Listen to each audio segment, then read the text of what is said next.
Woo.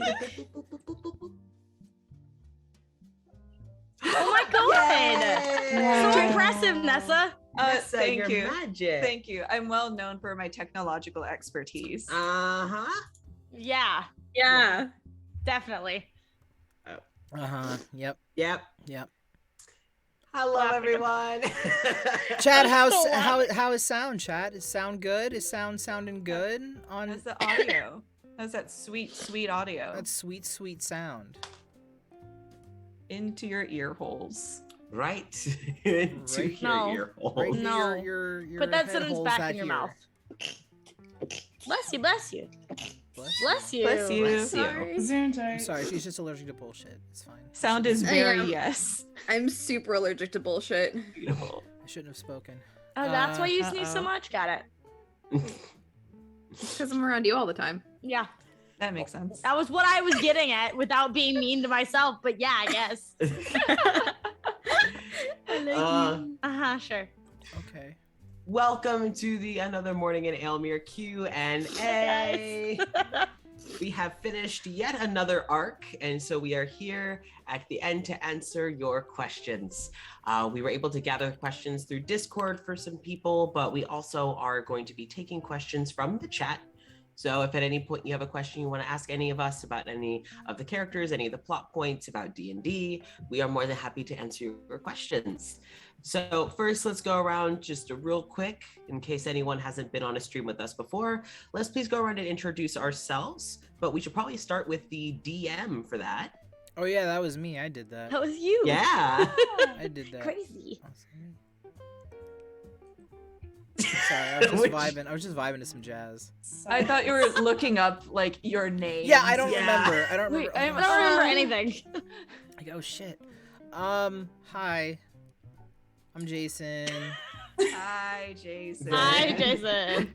I play D&D. Yeah. True. I'm so sorry for your loss. I know. I was looking for some supportive. I don't know. We're here for you. My in these trying brain times. is so broken right now that I was gonna be like, yeah, I just need some supportive circle jerk, and I went, that's not what it's called. That's not it, my friend. That is not what it's called. That's for sure. Thanks for having us, guys. See you later. Yeah. So Yay. we won D&D. Oh God. God damn it. I am a dad shaped to him. What's up? I DM. I did that. You sure did. You did a very And good you job. did it really, really well. Yeah. I did it. A very good DM. Yay. Goodness. Yay. All right. That's And Chelby? Oh, it's me. Hi, I'm Chelsea. My pronouns are she, they. I also play D&D, and I played Adlith in this past game. Yay. You did do that. I did. And Cecil. Hey, I'm Cecil. I go by they, them. I do a lot of art and also played Surreal this past game. Yeah. I love Surreal. You did do that, and you do. You did do that. You did do I that. did. You did that. The art right there, that's your face. That's you art. That's me art. That's you face art. That is you face art. And Jenny. Hi, I'm Jenny. My pronouns are also she, they. I played Celeste the Tiefling Glamour Bard. Eee, so pretty. You're pretty. So pretty. Whose entire job was being pretty. She She was succeeded. very good. She at did her that. job. Very good. Congratulations. And you. Oh, me? Yes. Yeah, who are I'm you? just Nessa. I played the. Just Nessa. I'm just Nessa. It's Um, I played the edgy tiefling blood hunter known as Baby. So you played yourself. I wish I was an edgy tiefling blood hunter. Oh my God. I was saying your baby, but I mean that too, Oh. I guess. I mean, I too wish I was an edgy tiefling. I'm the oldest one here. You still baby. Age has nothing to do that with means you being nothing, baby. Nessa. How dare, Nothing. How dare you assign me baby? And You are Assign baby. to yourself. Oh, baby. right. I'm she, her pronouns. You're I she. got so caught up being, My being name's called she, her. baby. My pronouns are baby, and I played Nessa. Good job, Yes. everyone. Doing great. Hey, Casper. That's And fun. I'm Casper. I played to the Tabaxi Paladin, Oath of Pride, Oscar O'Malley. My pronouns are they, them. And that's all she wrote. All right, and now we end stream. That's it. That's Thanks for coming to it. Q&A. Thanks, everyone. I think a No, very no. important Good. I think a very important thing to point out is the fact that the two motherfuckers that are sitting together on a single screen were the only people in the No Hooves Club. In the no what? No Oh, hooves. right. You had no It's hooves. true. No. You had no hooves. I'm disappointed in you.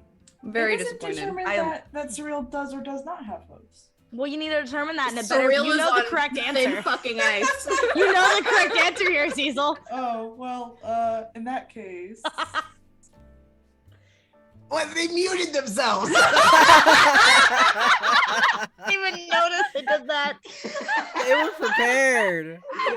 Cecil was ready. The last one was figured- like, I'm out. I figured you guys would notice. That's so good. That's so Beautiful. good. Okay, so, first question of the Oh, Q&A. we're just jumping right in. All right. Not Okay. answered, but you know. Who has Yeah, it's those? completely ignored. Who has hoovies? No, but in all sincerity, before we get started, I would actually like to make a quick thank you to our sponsors. Yeah, I was gonna say, there's one more thing we gotta do before we can end stream. Actually, I Then we can was gonna say our first question. Aren't we sponsored? Oh, Don't we yes. have a sponsor? What? An amazing question. Yes, we are, Jason. Oh my gosh. So smooth. Who Look at sponsors you. us? Who sponsors None other us? than Grinding Coffee Co. What? The queer Black-owned coffee company that gets you coffee delivered straight to your door. What? But if I order coffee from them, is there some sort of discount I can get? There indeed is. If you go ahead and use that link that's in the chat there, along with promo code Nexilis Games, all one word, you can get 10% off your whole order. And that's not just the coffee. No. What?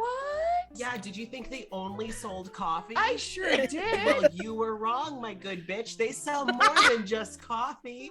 They sell hoodies. They sell mugs. They sell other shit, I'm sure. It's all super cool. I also heard through the grapevine that there might be pumpkin spice. Might be. You should go ahead and follow the Grinding Coffee Co. Twitter because they give loads of updates about their upcoming products and deals, and they help promote marginalized streamers like this stream here. Wow, I totally forgot what the code is for the discount. Can you say it again? That's okay. It's burned into my memory. You just go on ahead and use that link in the chat below, along with promo code Nexilis Games, all one word, for that 10% off. Wow, thank you so much. You are so welcome. That was the most passive aggressive. It really was. I think we specifically need to point out that we are very, very excited about No, we're Grinding very Coffee. excited. Like, I do love. We love our sponsors. But We my do. wife We and I really do. apparently- My wife and I apparently can't act like we. I'm just like each laughing because instead of being like in all these other cool things, they have mugs, it's sweatshirts, and other shit. Like, This is In what my happens defense. when like a small town company makes their own television ad. That is what that was. it's like one camera set up on a not like level like tripod. It's like an And old it's man like who's like mid little eating grainy. a pie, and he's like, Here's the "I thing. love the No. pie." You know specifically the animal shelter ad where it's like, you like black cats? We've got the blackest cats out Yeah. there. You like sleepy kitties? We've got the sleepiest kitties out. It's Yeah. that one. Yeah. Yeah. Also, the person who's got their hoodie arms all the way down is pretending to be the wacky inflatable, Yeah. like. And it's like That's the the one that vibe, has like that. the phone number and like the location just flashing repeatedly up on the screen. You're like, that is too much to look at. I can't Please look at calm that. down. You need to chill out. You need to relax. No, we are incredibly excited to be sponsored by Grinding Coffee Co. because they are a queer-owned company and also a Black-owned company. So we are more than happy to be supporting them, just as they support us and thousands of other marginalized streamers that do all sorts of things: game streaming, chill streaming, D&D, Whatever the fuck this is. whatever the fuck this is, indeed. And they were happy enough to extend out sponsorship. So thank you so much, Grinding Coffee Co. Also, for those who like cold brew, I just remembered Nessa likes cold brew. They do sell specifically cold brew coffee. Cold brew doesn't like me, but I do love me cold brew. Yep. And they have a coffee called the Gay Agenda, which honestly, I'm gonna try it just because it's called the Gay Agenda. As soon as I can order it, I'm going to. Oh yeah. Yeah. Oh, that sounds so good. You have to send me some. Coffee cookies? Like you do. Yes. All right. We'll make Gay Agenda coffee cookies. That's specifically what I want. I don't want normal coffee cookies. I want Gay Agenda coffee Only cookies. the gayest coffee cookies for you, my darling. Thank you. I appreciate that so much, my love. So first question. We already did our first question. All right. Unless feel you like want to we've already revisit. asked Wait, aren't many we questions. sponsored by someone? Jason, get fucked. That's not a question. It's That's a either statement. comment, yeah, it's either a comment or concern. I mean, I'm concerned. Yeah, that's fair. First question for the DM. Oh yeah, that's also me. It's you. This actually got asked twice. So we're gonna start with it. Who is your favorite NPC and who is your favorite character to play? Were the two questions. So who was your favorite NPC to play? Oh, I'm gonna be cliche and go with Neo. He's so good. He's so good. He's so Just good. because We he's gave him so so good. much shit, He but he's so didn't- good. I love He him. didn't deserve this party. This was a No, terrible no. party for him. No, just anxiety in a robot. That would be my fault. I'm sorry. You deserve Although so I think, much. I Are think you, that was though? really funny though. No. No, Not it was at all. really good though. No, I did enjoy playing Neo. I hadn't used Neo for anything else. This was like the first time. Like I made him specifically for this, so this was really fun Nice. to kind of do that. And goofy as hell. We love a good goofy NPC. So fun. Yeah, so definitely Neo. Aw. Yeah. Fucking love Neo. I would not have blamed him if he shivved one of us. He No, wouldn't though. He we would would have never, deserved it. He would No, never but- have done that though. But we would still deserve it. I mean, you might have deserved it, but he would never. Might have. We definitely deserved it. I was We trying to be definitely nice deserved about it. it, but Don't you don't have to be. We all know we would have deserved it. Yes. With how much shit, especially Celeste gave Neo, if he full on just like stabbed her, she would have just been like, you know what? That's fair. that's no, you're right. You're absolutely Did- right. Atlas did very suddenly sprint across the library at him. It's understandable. Yeah, he's more the solve instances of potential violence and aggression with words Unfortunate. than with the tip of a blade. So Which might be more painful. I know he's not. I never said he was good at his job. Well, the dagger will help him get to the point.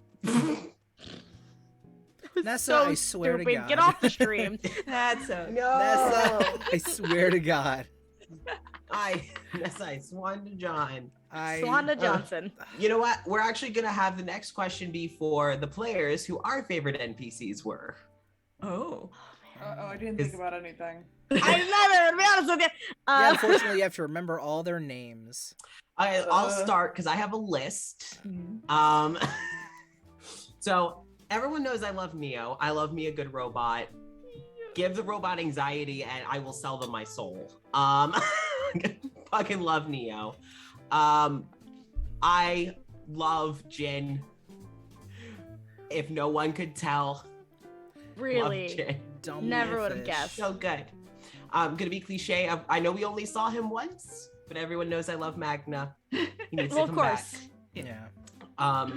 You know, I will stop mostly because I could just list all of All them. of them. Yeah. But those are my top 3.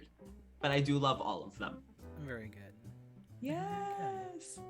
Okay, you know what? I'll go next because it's going straight by word count. Pollux is my favorite. Crazy. Never would I have guessed it. mean, But the thing is, there's like so many. I also like. I really like Darcio because like I know secrets and they're all very good, and like he's just lovely, and I love his voice. And no, fuck, names have escaped. I was gonna say me. that's not an NPC. Who? I don't Where? remember that one. Fuck.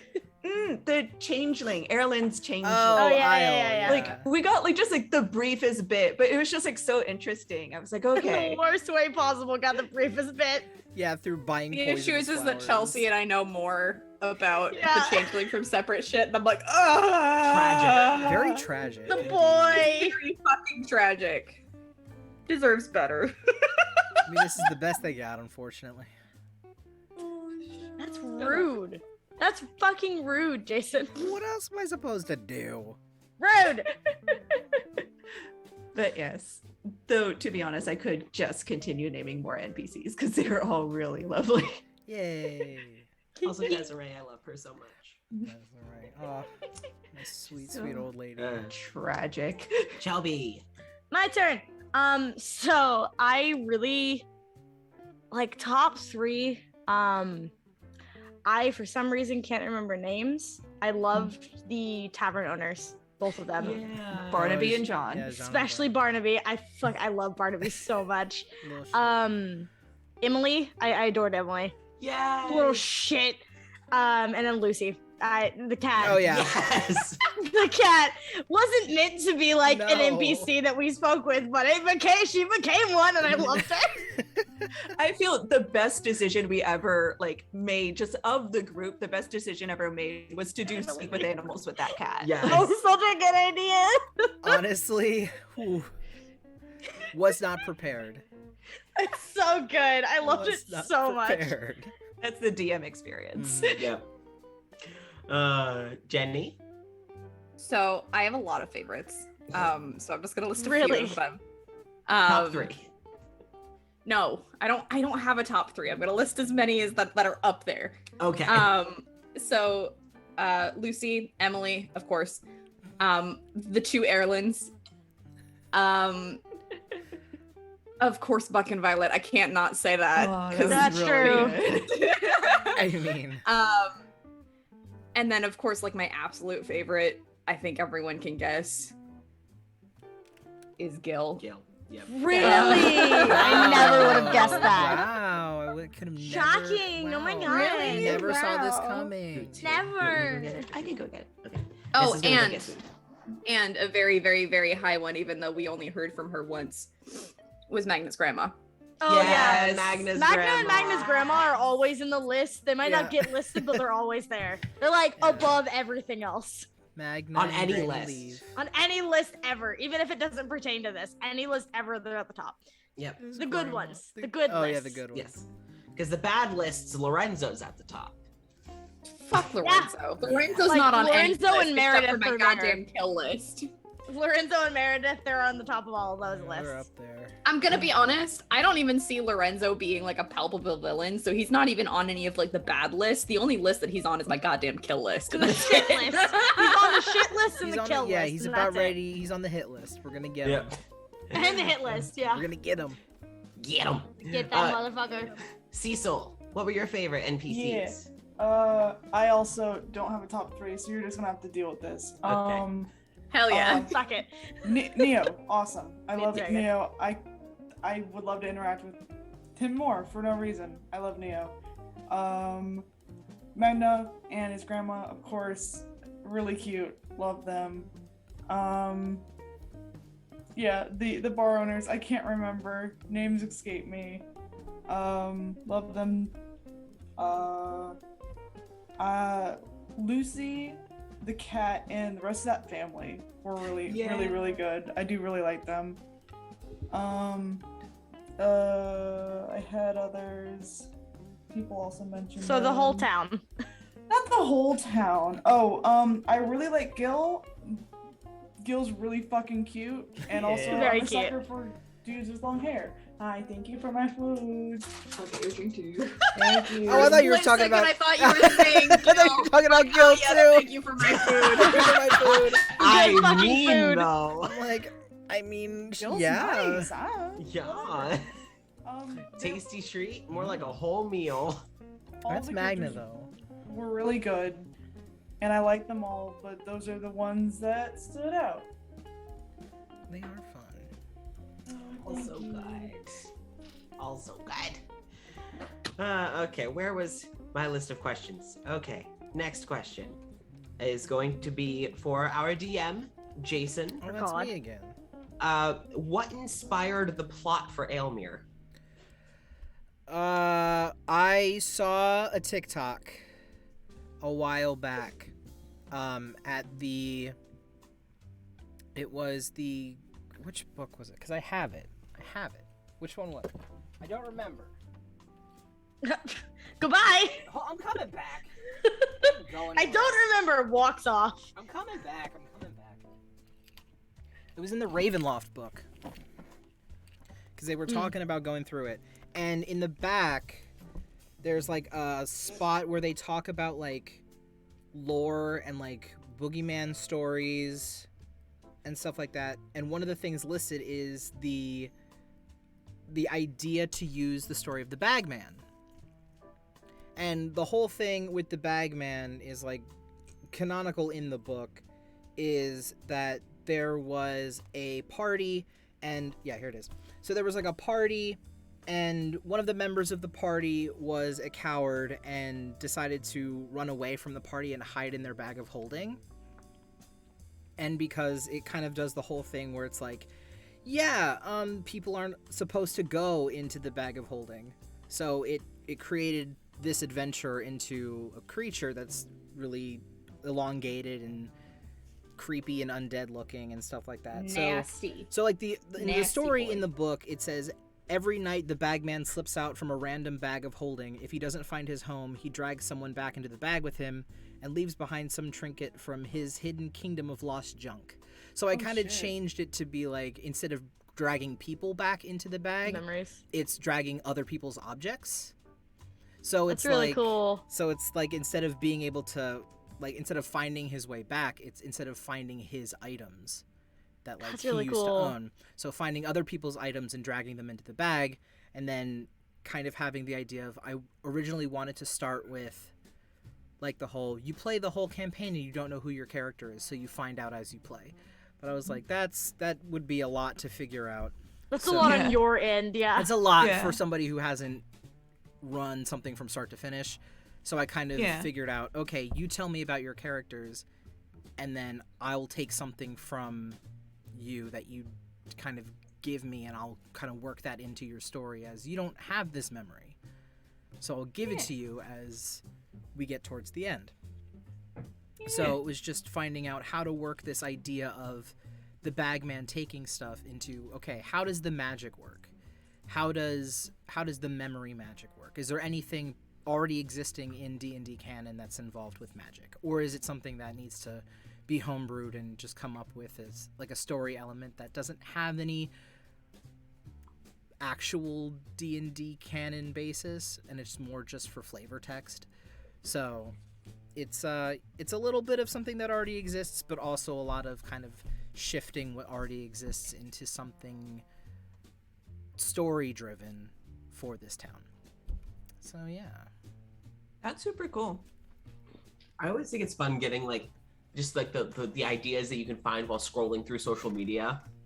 Yeah, it Like was the- somebody. Mhm. It was somebody who was just like, "Oh, you should have the Bagman in your next game as like a villain, because in the book there are no stats for the Bagman. There's no attacks, there's no level, there's no like HP, there's nothing, which implies that like you can fight it, but you can't beat it. Oh. Yeah. So the whole thing with saying this campaign didn't have any combat with like a big bad is that you had to try and find a way to like resolve this issue without fighting the Bagman, because if you pissed him off, you can't win because there are no stats. Well, glad that didn't end up in a fight. Yeah, so when Oscar punched Aloysius in the face, I was like, Ooh, very close. Very close. Ha! It's your fault, not mine. Very, very close. No, but there was never designed to be any combat with Aloysius from the get-go, because I was like, yeah, I don't want to build a villain with stats and abilities that you're going to have to fight. Mhm.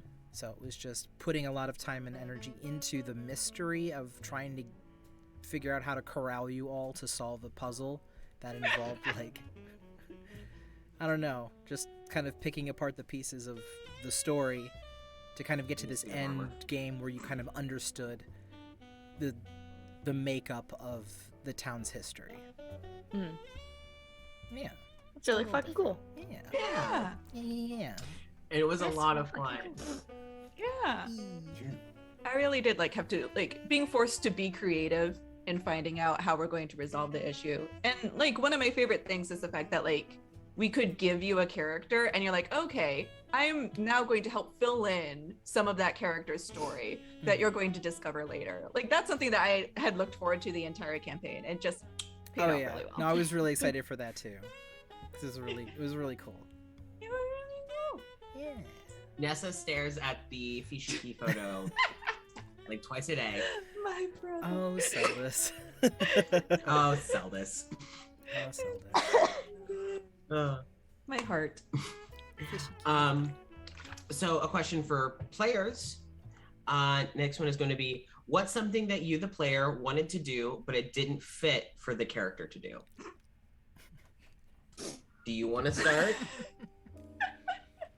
Nessa? Look. Okay, so primarily for me, I do like, I'm gonna say I do like to sow chaos, but in the sense that I do like helping build conflict and build that tension. So I, Nessa, would have thought it'd be cool to do the Kubi memory revivification route. Simply because it could have gone in in so very, very many ways. Yeah. Up to and including pissing off Pollux, Kubi turns into a bear. We have to fight Bear Kubi, which pisses off Pollux more. So like, I think that would have been like incredibly interesting to do, but I also know that wouldn't have been like in character for how I crafted Baby. So that didn't end up happening. And I did like the alternative, which was we got to meet Horgus. So Yeah, that's true. it did all work out. Yeah, that was kind of split into two. You could have gotten that information from both Kubi and Horgus. I wanted you all to meet Horgus because I thought that would have been really funny. I love Horgus so much. Stinky man. Stinky Vamp Man. But Stinky vamp ghost man. Stinky Vamp Ghost Man. Or you could have traumatized Kubi, Even more. which is interesting. It was actually really easy to kind of undo everything to kind of get that information because he wears a ring on his finger that kind of suppresses it. It was really that simple. That makes sense. You could have just taken it off, but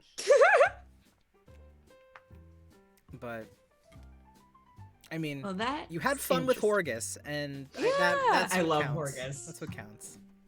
I love him so much. The name threw me for a loop, though, that's for sure. Yeah. It's not what you I expect to come out of your completely- mouth. I completely forgot that everyone in here was gonna look at it and go, whore, and I'm like, wow. What? We're all Because 12. It's fine. that's just the kind of group we have. But I'm gonna be honest, I definitely thought it.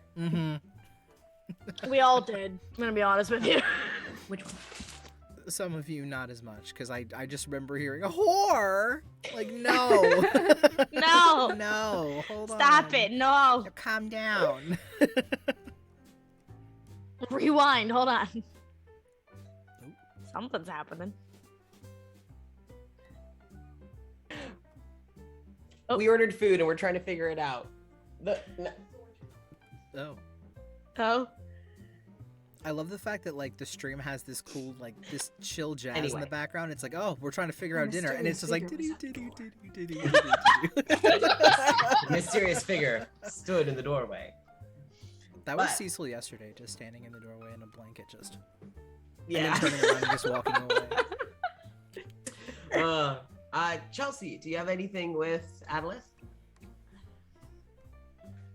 No.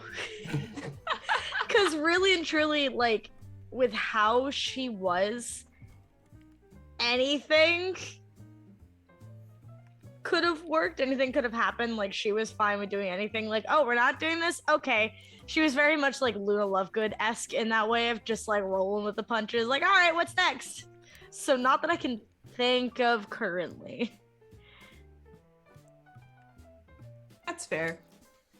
It's like I did everything I wanted. Pretty much. Yeah. She got to sow chaos. Except for that chicken, though. Yeah. Oh, No, you didn't get that fucking Listen, chicken. she's still in the town. She's gonna catch a fucking chicken. She's gonna get it. She's gonna make it everyone else's problem. She'll get her chicken, I believe. gonna that chase poor it through fucking people's town. homes and stores. Neo still has to deal with her. He's not free. Oh no. Oh, Jumps Neo. on Neo's shoulders and just charge, steed. To the chickens! Somehow steals his bird and like reprograms it to help her find this fucking chicken. Come on, Constance, to the chickens! Let's go! Yep. Oh god. Oh, Constance. Oh, Constance. I I fucking love Constance. Constance. Uses Constance's chicken practice. I'm gonna put you on the ground and I want you to act like a chicken so I can catch you. Brilliant. Okay, so Jenny, was there anything that you like wanted, like you the player wanted to do, but Celeste wouldn't? There are two separate things. Er, So I wanted to interact more with Magnus' grandma, Valid. Fair. but Celeste doesn't like parental figures, and that includes grandparents. So she probably wouldn't have been a fan of Magnus' grandma, because either it'd be like, oh, she's senile, or oh, she's faking it. Because she believes that parents a lot of the times are just liars and up to no good. The second thing that I desperately, this is the biggest thing that I desperately wanted to do, but I could not have Celeste do it because she literally had no idea. I wanted to fuck up Lorenzo, but she had no reason to fuck up just this random artist. Because she had no fucking idea who he was, but I just wanted to. I feel that. I feel like we all wanted to do that, but it made no sense. Yeah, because I remember describing him and everyone's like, wait a minute, hold on. And then just immediately, I'm gonna kill him. But I can't. I don't know him. I don't know him. He also hasn't hurt Magna yet, No. so we can't. He hasn't done it Done yet. it. But I want to so bad. Ergo, why we must have the most dangerous game one shot. I want to do that. That sounds like I it's- really do. We could totally do that. That'd be fun. I will let you know, Jason. I will be playing Aelmere in that. I know. I know Okay, you good. Good. That's the way it fucking should be. Mhm. Jason, If can it I wasn't play- Aelmere, I'd be like, are you Jason, Can I okay? play 3 characters?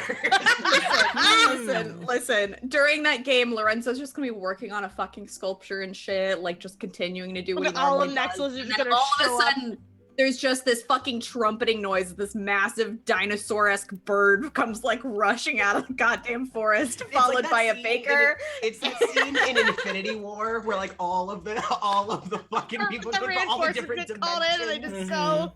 And that's what's happening as everyone Magna has become friends with in all of the universes pour into this one estate. It's to- fucking Listen, poor town. What I specifically need is I need Ivor in her monstrous bird form rocketing out of the goddamn woods towards Lorenzo, and I need a mirror on her goddamn back. Wielding like a fucking wielding one a magical Bryn. weapon and wielding Bryn, but also just wielding like a goddamn like pin roller. I mean, I better start taking notes of Or a what to medic. do for this, 'cause this Just a sounds cast good. iron A pan. cast iron skill is gonna be more effective than a pin roller. I'm gonna be Yeah, entirely cast iron honest. skill with True. He's channeling divinity into this fucking thing. It's like searing hot. You know, like the sun is just searing this pan. He's That's smacked so it. good. I love that. No one else would have to do anything. That's immediate death. Yeah. We're like literally any of the characters could one-shot Lorenzo. Like it's not hard. Yeah, well, I'll figure out what to put in there to make it interesting. What's gonna happen is what happened to Gideon's body. I After mean, Gideon died. That's what's gonna fucking happen. Anya and Carmen just toy with that corpse too. Exactly. Cecil. That's what's gonna happen. Yeah, so besides murdering Lorenzo, what did you, the player, want to do that Surreal wouldn't? Well, I guess it was more like I tried to put a cat and it just didn't work out. I just didn't know how to do it without like causing, like, you know, it's like, I want a cat in here. And then it's like, well, how the fuck am I gonna, whatever, it's fine. I just won't. Oh, you should have though. It didn't even have to be an animal companion. It could have just been a cat that just does random shit. I did want to meet And it's the like, cat. like just imagine like, all right, cat attack, and then it just jumps off your shoulders and just walks away, and it's like, okay. Come on, cat. I wanted your See you help, later. but okay. Or we can imagine that like there was always a cat around and it was just doing There its was a own cat thing there all the always. time. Yeah. We just never questioned it. There was just no reason to ever mention the cat, so I didn't say anything. Yeah, that's about it. Anytime anyone was idle or not doing anything, they were just scritching the cat. I was about to say Mhm. the problem with that is that if there was a cat, Adlith would constantly pet it and pick it up. So Yeah. That's what was gonna happening. be The honestly, yeah. implications there. The reason That's here's That's the reason. only reason why Adlith wasn't as chaotic as she could be. The only reason that we didn't see Cyril with the cat is because Adlith had the cat the whole time, just in her backpack, just vibing in the backpack, peeking their little head out. It's like one of those That's like why. spaceship pod backpacks with like the Yes. little plastic dome for the cat's head to poke out. Yeah. That's what it was. Cecil wants one of those. Oh please, put Ollie. We in also that. want one of those for our cat. Super I feel you. want one. Oh, I want one of those for my snakes. I just have to That's make sure very the true. breathing holes are covered in mesh. Snake No. pod. Snake Pod. I pod. like snake pod. Douglas would Douglas- love that. Douglas would fuck with that. He would be so goddamn happy. Put Dougled in there. Oh, Dougled in the pod. Maven probably wouldn't like it very much, but Douglas would be about it. I think once we get outside and like heat, Maven would be fine with it. But when you first put him in there, he'd be like, "What the fuck?" All right. So next question, for our DM Jason, Hi. is gonna be what was the scariest part of DMing? I think the scariest part was knowing the story in its entirety and trying to break it apart into pieces that you all would be able to kind of take and theorize off of. It was like I didn't want to give you too big a chunk of the story so then you'd kind of feel like, oh, I've already solved it and we just got started. Or give you too big of a piece and you'd be like, oh, okay, I don't see, like, I'm disappointed now because I know everything and I can just kind of coast the rest of the game. The scariest part was just not knowing how everyone was responding and reacting to the things that I was providing. So, just kind of every session kind of sitting down after to plan like the next one and just, okay, so I gave them this. I should probably give them this. How do I do that? Which character in town would have this information? Or where can I hide it for them to find? Or how can I try and convince everybody to go in a certain direction because it'll help give them this. And then those moments where you just didn't plan for anything, that's always incredibly scary.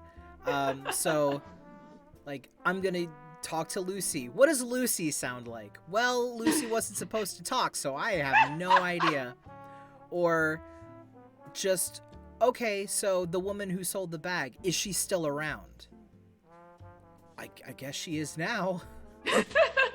Like, okay, cool. Now I have to design this woman and give her a purpose in the story that you can talk to her and ask her questions. Because at that point, there really was no way to get that information to you all because no one was around during that time apart from Neo. And Neo was smashed to bits. So it was like, okay, you kind of have to talk to this woman. So who is she? And then kind of putting her together last minute when you're all standing outside of the graveyard, like, oh shit, she's supposed to. Oh god. But it's. Yep. I mean, it's scary because it's last minute, and you're like, okay, time to pull something out of my ass. But that's kind of how it goes. That's where the best things are. Lucy was pretty damn good. Don't discredit Okay, yourself, Jason. I do have to say Yes. Lucy was pretty great. I do appreciate all the Lucy shenanigans. You should be very You proud. should be very proud. Lucy's great. Lucy's great. Brava. But yeah, I feel like the characters and the stuff that you have to make up on the spot are sometimes it's just like this is the best part of everything because it really just has to come from the spur of it. Doesn't make it any easier when you're doing it. Ha ha. Like, I'm trying to think of other things that kind of got me where I was like, okay. Every time Celeste would ask Aelus, okay, tell me more about your religion. Like, I had the barest bones for that from when I played him because he was for a one-shot, so I didn't need to think about it. So then it was like, okay, I know the general idea of what the religion entails. I know the name of it. I know what I read on the wiki. And I guess I have to flub it to give you more information. Like, I don't have any more. And it's like, oh, so explain that. Can you expand upon that? I really can't. No, I'm sorry. I don't have that information. I'm sorry. It turns out Brother Aelus also just read the wiki. He And, did just read the wiki. He read the wiki. It sounds on and brand then- for him. He read the wiki and then sat in his room and played Minecraft for like 5 years. In front of my Christian Minecraft salad. Yeah. In front of his Minecraft salad. Christian Minecraft salad. Christian- Get it right. Wow, Jesus fucking chicken, Chelsea. Oh, all the inside jokes are now piling up. God, Tic Tac Nickelback. How This dare fucking you. guy. This fucking Tic Tac Nickelback. This is just no one can understand the The words. time has passed. Yeah. The Nickelbacks. Oh Tic Tac. god. So All of them. next question, for the players, Mm-mm. Oh boy. what NPC do you wish that we saw more of for that? At least you saw more of. Yeah, Jenny. Gil. Gil. All Shocking. Gil, all the time. Crazy. Oops, all Gil. I'm gonna be honest. The other two characters that I wish that I saw more of were Emily and Lucy. Mm. That's what I wanted. I just wanted more of Lucy for the most part God damn it. because I fucking loved her. You have to include Lucy in future campaigns, Jason. This is what you did. I'm I also guess going I'll to be have to. entirely fucking honest with you. If you had mentioned Lucy at any point in time, Celeste, no matter what they were doing, would have walked over and like spoken with animals with her. All right, I'll make a note. Lucy's important. You gotta include her Lucy- every time. Lucy with a star. Lucy. There's Lucy. Lucy will be a summon when we all We- print down. We're Larock. gonna learn that like there's gonna be a campaign like hundreds of years in the future from Aelmere and like all that different stuff, and like Lucy's we still find alive. out that Lucy is immortal. Oh, I mean, She's you the gave big me- bad. You did give me an idea, though. If you said like thousands of whatever years in the future, there is a show where it's like there's a character, like a part of the main cast, where it's like the evolution of a cat. So it's like a human that like has cat character. It's like not a cat person, So but it's like good. a human that just acts like a cat. So it's gonna be like that. It's gonna be a human, but they're like my great like 3,000 billionth great grandmother Lucy. Was like I'm a just imagining this revolutionary of our tiny- time. I'm just imagining this tiny ugly cat with like the tear stains and like all of like the Oh, matted fur and God, like yeah. the nasty like yellow eyes, like doesn't have any fucking teeth, continues to stay that way for thousands and thousands of years, and then we learned that she's similar to like Goose from the Marvel franchise, where she's like this eldritch being. God, I gotta do that now, or just like I'm thinking of Had like the Tesseract the whole time. yeah, she's got the Infinity Gauntlet. Oh, fuck, Lucy has the Infinity Gauntlet. So I trust her with it. I don't actually. I really don't. She I just have wants faith. to watch the world burn. She kind of does. She just the reason she hasn't been able to use it is because she doesn't have her dew claws can't reach her other claws to snap. Yeah. That's it. She has no just thumbs. she can't snap. The only Yeah, she thing has no holding her thumbs. back. Yeah, Just Fine. once she just sleeps inside the Infinity Gauntlet. Oh. If I fits, I Once- sits. once she evolves with thumbs, we're screwed. Oh yeah, we're all. Hopefully We're we'll be dead by then. fucked. Wait, who else has it? Was it an NPC you wanted more of? Oh, everyone, I guess. 'cause Everyone, I think literally anyone- all you anyone want Everyone was versus but me. Cecil. We just went on a long conversation Cecil, about I want to Lucy. hear from you. It was basically just gonna be like Neo and or like Magna and his grandmother. That's true. That's fair. They're all good. We love. Chelsea. Sorry, we're Um, eating. No, you're valid. I have two, I think. I forgot the other one. I had it, and then we went into a long conversation about Lucy, and it left my brain. Barnaby for sure. I loved Barnaby like so fucking much. And then, fuck, who was I gonna say? I had it, and it's completely gone now. Oh no. I can't think of who it was originally, but I'd also love to see the ship captain more. Would have loved to have seen the ship Oh, captain yeah. more. Araxel. All Yeah. right. So That wasn't She the was original one in cool. my brain, but I was like, that's one that I would have also liked to see more. she's She very was good. so cool. Very good. How about you, Bobby? Besides Jin. We Besides- know about Jin. I love Jin. Besides Jin. I'm gonna say besides Jin, Magna, and Neo. Because like those are like I keep mentioning them. Besides them, I would love to have had Oscar interact with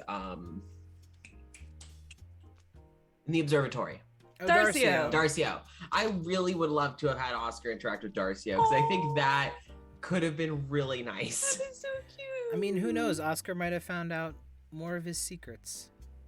I mean, Oscar comes back. To be fair, he Um, was being forced out of his observatory into town more. True. Oh, Mm-hmm. Darcio, I would have loved to have had more interaction with Desiree, honestly. Like, I get it that we didn't, because just with her role and everything. But I did love her character. I also wish we could have had more with Sunny and more with the other bards that were performing with Sunny, like the Yeah. couple. Yeah. And I know some of the NPCs that Jason wanted to use but didn't use, and I'm like, because they're so good. Yeah, there were 3, I think, that just didn't end up contributing at all, which were They're very just floating around. yeah. So it was the couple, the bard couple, and then there was a Draken, which was like part human, part dragon, like ex-con that sold like tea blends. And like the different teas that you would have bought from them would have resulted in different magical effects. So there That's so cool. there was one. Let me get the information up because it's really cool. Tell us the secrets, Jason. I'll Tell us tell the you. secrets we Honestly, missed. you can ask for any of the secrets, and I'll tell you because they don't really matter anymore. I will say I remember my other one, Emily. I was gonna say Emily. I loved Emily. Emily's so I also have another one. I really wanted to know more about Sunny. Yes. Yes! Sunny's good. And there are secrets about Sunny too, which are very fun. What? We're but gonna be the- asking about all the secrets. I'll tell you all the secrets. But the different us all the teas, secrets. the different teas that you could buy was a tea of foresight, which is if you took a sip of this, it allows the drinker one vision of future events per brew. The vision isn't explained, but contains either an image, a sensation, or a word or phrase. That's like important to whatever you would have seen. Ooh. There was a tea of truth, which is a sip of this will cause the drinker to give an honest answer to the first question asked after finishing a cup. The drinker will not be aware that a question was asked and an answer was given. Oh, So that was it. damn. And the last one was tea of mind linking. So for an hour, everybody in the group would have been able to telepathically communicate after everyone finishes a cup of tea. Missed having that. That would have been nice to have had. So it was just some random teas that I came up with, like, here you go. And super cool. there just wasn't any place for him to kind of go where it made sense, because Jin kind of ended up filling that role too, because the both of them were going to be, we are selling strange magical items for you to buy. And I do love Jin not knowing at all what he had. It was so good. and a part So of that dumb. is because I don't know how much they're worth. That's fair. That's part of it. So when you're like, oh, how much is it? I'm like this. You're like, whoa, that's really cheap. What the fuck? I was like, it is now part of his character that he has absolutely no idea. I'm That's going to so good. I'm gonna cover So up good. my fuckery with some I love that though. It was so comedic good. character development, and I mean it does. Wand make of sense Wonder for is like 50 gold. What the what fuck? the fuck? Yeah, but I mean it did work for his character because that's just kind of who he is anyway. So it worked out nicely. That's so good. It worked out nicely.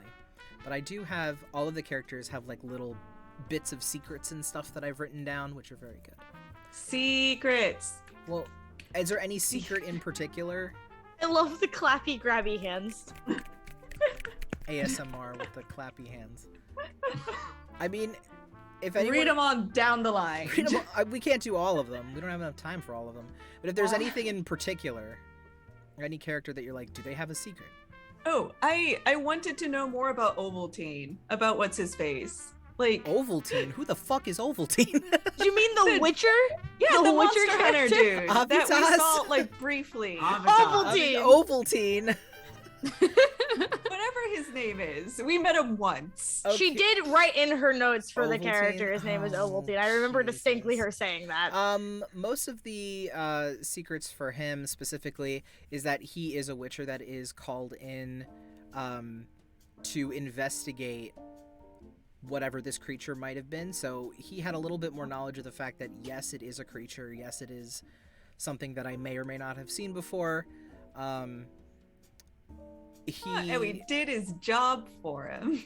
Yeah, so what ended up happening was, technically in the story, he was called in to assist before you all came, and he was on his way there. So when you got there and you're like, oh, we want to investigate the streets, and Neo was like, there's actually somebody coming who's supposed to be here soon. He was already on his way to investigate this because it did seem like, yes, there is an actual creature that needs to be investigated, and he's the guy for the job, because he would know anyway that it's like, yeah, I'm familiar with weird interdimensional creatures and creatures of undead origin. So yeah, he does have that information. And all the stuff with Emily is yeah, I had I it love that, Emily. let's see, I had it that if Emily likes you, she will sometimes play pranks on you. So all the people Love that she her. like goofed around with, she genuinely really liked. Aww. I love her. At one point, I wanted to implement something where, in actual like Witcher lore, the creature, the godlings that she kind of came from, they do have a tendency to play harmful pranks, which is more along the lines of toying with your dreams and giving you nightmares because she thinks it's funny. Oh, Emily. And I was debating whether or not to do that, but I was like, that would take everybody down a completely different path, and everyone would think too much into the dreams instead of, oh, this is just Emily being ridiculous. A funsy time. And we would be like, what does it mean? What does it mean? I also love this little note that I have here. One of the key reasons why it's taken Avitas so long to uncover the secrets of Aelmere is in part due to the fact that Emily is aware that the creature in town isn't like most monsters Avitas has hunted before, and she is scared of it. Oh, baby. I love her. So she's been goofing around because she's like, I don't want to work on this right now. It doesn't make me feel good. Baby. Yeah, a good sad time. Baby girl. A good sad time.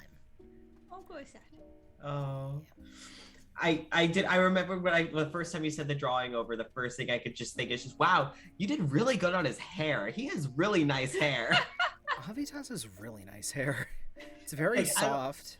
I don't know what you did to it, but it was really nice. I don't know. He's just soft looking. Soft looking. He's soft looking. A little bit.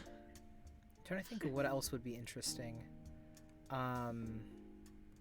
Yeah, the librarian.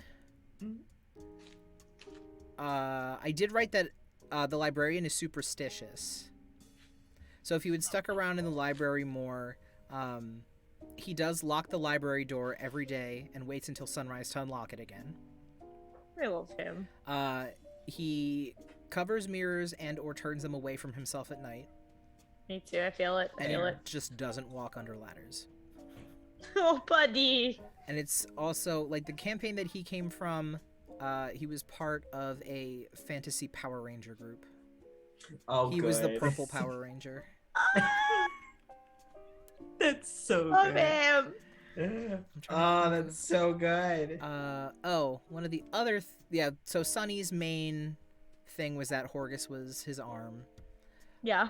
And another secret was under the handkerchief around his neck, he was bitten by a vampire. But he was not turned. He was only bitten Buddy. once. Ooh. But he hides it. Oh man, and now he has a vampire in his arm. Damn. Mm-hmm. Unfortunate. Yeah. Kind of sucks. Not a vampire, but housing a vampire, you know. Yeah, housing a vampire. His body became an apartment for this vampire. Yeah, but I mean, you know pretty much all the other ones. Like, Erland and Isle kind of have this arrangement where Erland works in the smithy during the week, and then Isle sells their flowers and produce on the weekend, using Erland's features and voice and mannerisms. Question, does Gil know? No, Okay, so no one knows. nobody knows. Except for now. Adlith. Yeah. Only Adlith knows. Except for Adlith, who's the only And one to be who fair, knows. she did keep her secret. Yeah. She did keep it secret. If someone says they don't want people to know things, Adlith is not going to tell anyone. Yep. Is there a reason why they have that arrangement as opposed to I'll just moseying on down? Because of the stigma with changelings. Oh. Mm-hmm. So, I mean, that was pretty much the story from the campaign that he was a guest player character in. And Chelsea and Jenny know this. Yeah. But the character that I played was Isle disguised as Erland, because originally Erland died. Yeah. And Isle was keeping his memory alive by continuing to go to the fighting rings that he was kind of forced to compete on his behalf. Fucking fighting rings. Fucking fighting rings. I was like, those are fighting words. Those are Angst. indeed fighting words. No, in this household, those are fighting words. I'm also sad that you didn't include the dogs. I did have the dogs written in, so Erland does have two like Saint Bernard dogs. Oh. So good. But you didn't see his house until you went to the field. So It didn't was go like- to their Yeah, house. yeah, you didn't go to their Yeah. house because it was just at the field. But the dogs were in the house at the field. Yeah, we gotta go back so that baby can. Dogs. Well, good to know. We Yeah. speak with animals with the dogs. Mm-hmm. Oh yeah. They'd be dumb as hell. God. Those two Good. dogs are stupid. Good. There's the As it should joke of Fuse's name being like Fusroda Yep. because it's stupid. I love that family, and I definitely would love to know more at some point about that family. They're so 'cause good. They're so They're good. so good. They are not a Mormon sex cult. No, I will say That's the secret. post Aelmere, Oscar would spend a lot of time there because they were just so fun. They're very cute. I do love them. I do love them a lot. I'm trying to think. Is there anything else here? I don't think there are any other notable secrets. Nothing else that we missed. Yeah, I don't see. Yeah, I don't think there's anything else that I can remember. Oh, all of Ilis's stuff, all of Ilis's sketchy secrets. So when he said that his training and his path to being a part of this religion, the church is called the Blood of Vol. And the Blood of Vol is a religion that basically works to, again, bring out the inner divinity of the person that's joining. And it does mean that a lot of the people in this group kind of believe that this divinity will kind of carry over into the afterlife. So they kind of prioritize life as being the stepping stones to provide them with a divine afterlife. So his whole ascension into this enlightened state, he did say that he didn't talk to people for a good few years. And that whole event kind of caused him to envision things that weren't necessarily there to kind of fill the empty space of the people that were missing. So when he was in the graveyard and he thought he saw something, or when he got really concerned and confused when he thought he heard a bell that wasn't there, it was because he associated it with the things that he filled into the darkness and the silence of his time by himself. Whoopsie. Whoopsie doodle. Whoops. Whoopsie doodle. And his object that he lost was a ribbon that belonged to a cousin of his that he doesn't remember. He doesn't remember the actual incident, but during one of these moments when he was kind of possessed by this absence of just other people and this absence of connection, he believed that she was one of those manifestations of silence and killed her. And he forgot about it because the ribbon was taken from him. But one of the things that manifests while he's by himself is her. So when he thinks he sees things and hears things, it's because he's under the impression that she's still around. Oof. What That's the so cool. fuck, Jason? Damn. And Oh. then Also, Man. sorry, on this thread of the cult leaders, cult members, what was the thing that you had me roll for perception for that I didn't see? When was this? Oh, in Darcy's Darcy. house? Darcio. Yes. Okay. Well, I can tell you about that, and that's actually really cool. I'm very excited. I want to okay, know. What did I miss? So the whole thing with Darcio is that the rooms that have all the eyes in it, Mm-hmm. they are temples for his goddess, Mhm. which is the patron mother of beholders. And the group picture of all of the archaeologists was a group of people that investigated and researched religions and organized, I guess, just beliefs of the Underdark, just to see if there was some kind of, I guess, community-based religion. And they were in the process of researching this beholder mother when they got a little too close, and all the beholders were like, hey, people, not about that. Fair. And he was the only one that survived because the Great Mother took pity on him for being so young and being associated with things that he couldn't control and he didn't have a say in. So she took him in as a undead beholder-touched human. Oh. And the reason why his eye is covered is because that's where he looked into the eye of the Great Mother, and that eye is now an eye stalk that grows out of the back of his neck. So as Oof. Adlith was leaving, I had you roll perception because he was watching you leave with his eye stalk. Oh no.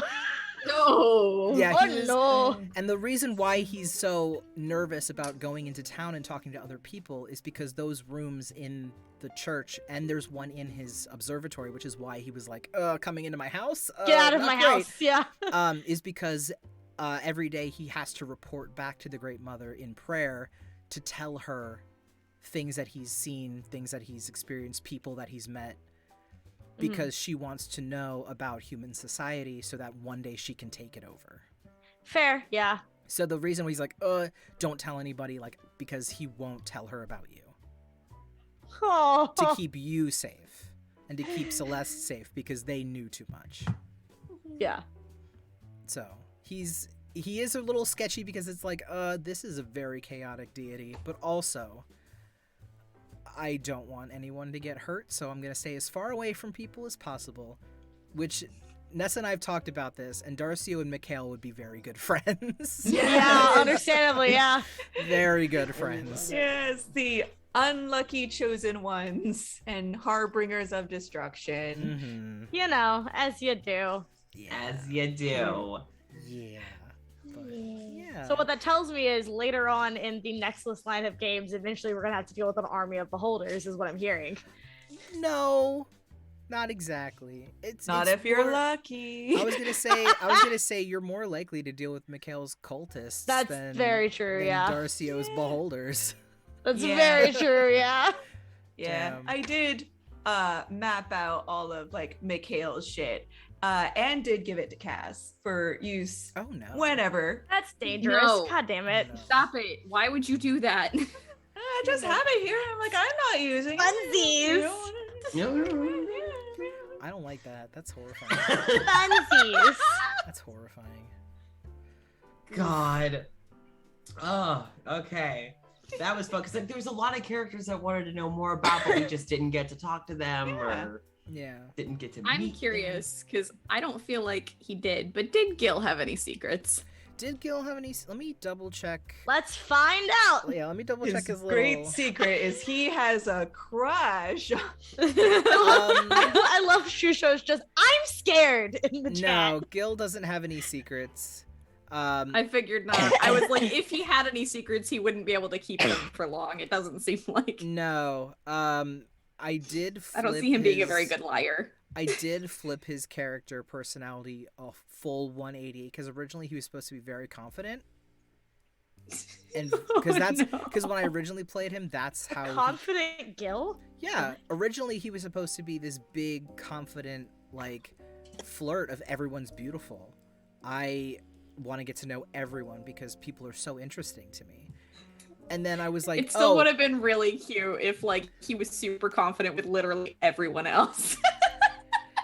That's true, but it also didn't help that, like, when you first met him, everyone walked in and everyone's character was a really nice design. So I'm like, he's going to get incredibly flustered very fast. And that became, Yeah, we're all Love it gorgeous. so much. y'all gave this man anxiety.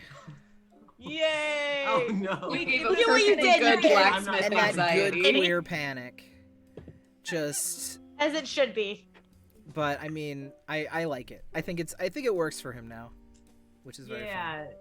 It was cute and a lot of fun. Yeah, but no secrets from Gil. He's very as he is. Ah, love Gil. So good. All right. So I love the tangent. Next question.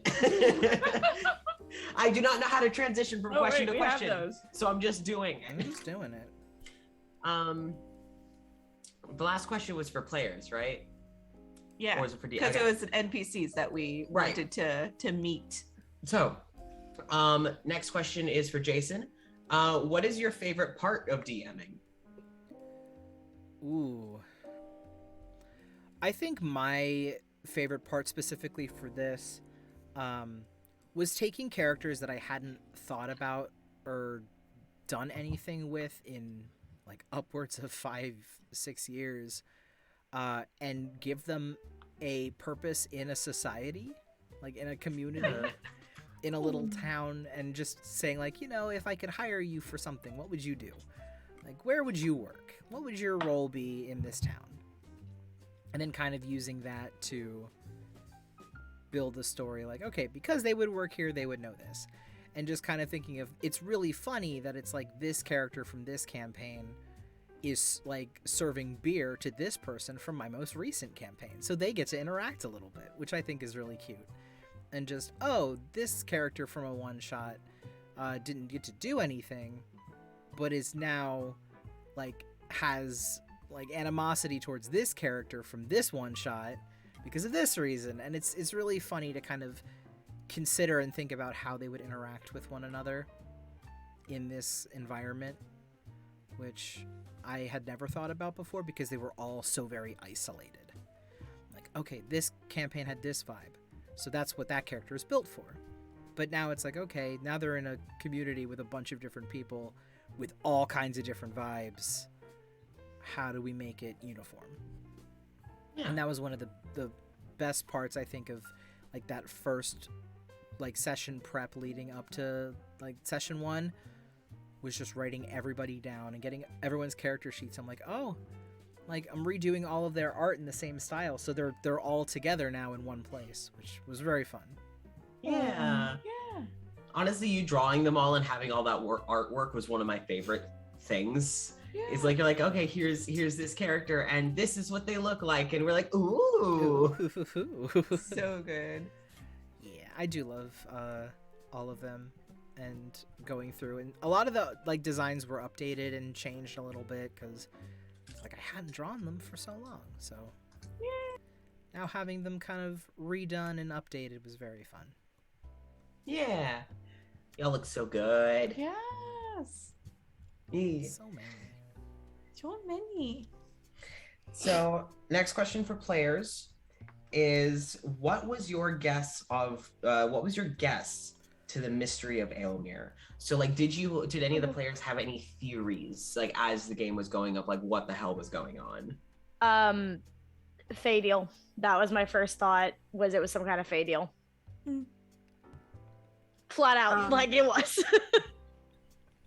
One of the theories that I had at first was that potentially, like, it was kind of in the middle of the game. I was kind of a little bit unsure, but I was like, oh, it would be kind of neat if this is what was happening, was instead of, because we knew that we were missing something, we didn't know what it was, and we didn't know if it was necessarily a physical object. And I was curious if maybe we misremembered our origins and we actually used to live there and maybe we were forgotten. Oh. But yeah, that was my guess. That's pretty cool. I didn't even think of that. It just pops into my brain. I was like, it's probably not. But Cool idea. That was really cool. But what if? What if? Nessa had a handful of theories. You don't. So, well, I'm not good at solving mysteries. I'm really bad at following a logic. What I end up doing is following a narrative arc, in the sense of like, oh, I think these would be cool emotional beats that it might be heading towards. So my theories were more like the ghost of Aloysius is possessing Neo. And that's why Neo's the peacekeeper, is because he's only one allowed to go outside at night. And at night, that's when he turns into like the ghost of Aloysius and does bullshit or whatever. Also, I thought Neo would backstab me. And I still gave him the knife. So, because like I thought Neo was going to betray us. I thought Desiree Laveau was going to betray us, that she's going to come in at the very end and be like, now that you've smited my great grandfather, I shall inherit his powers. I felt that one.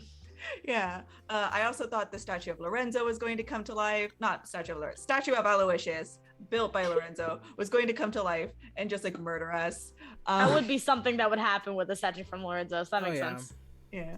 So that was more my theories that weren't great, and I admit this. They were unique. I think they're fantastic. And Shusho says, damn, Nessa, you're so cool. I love how your mind works.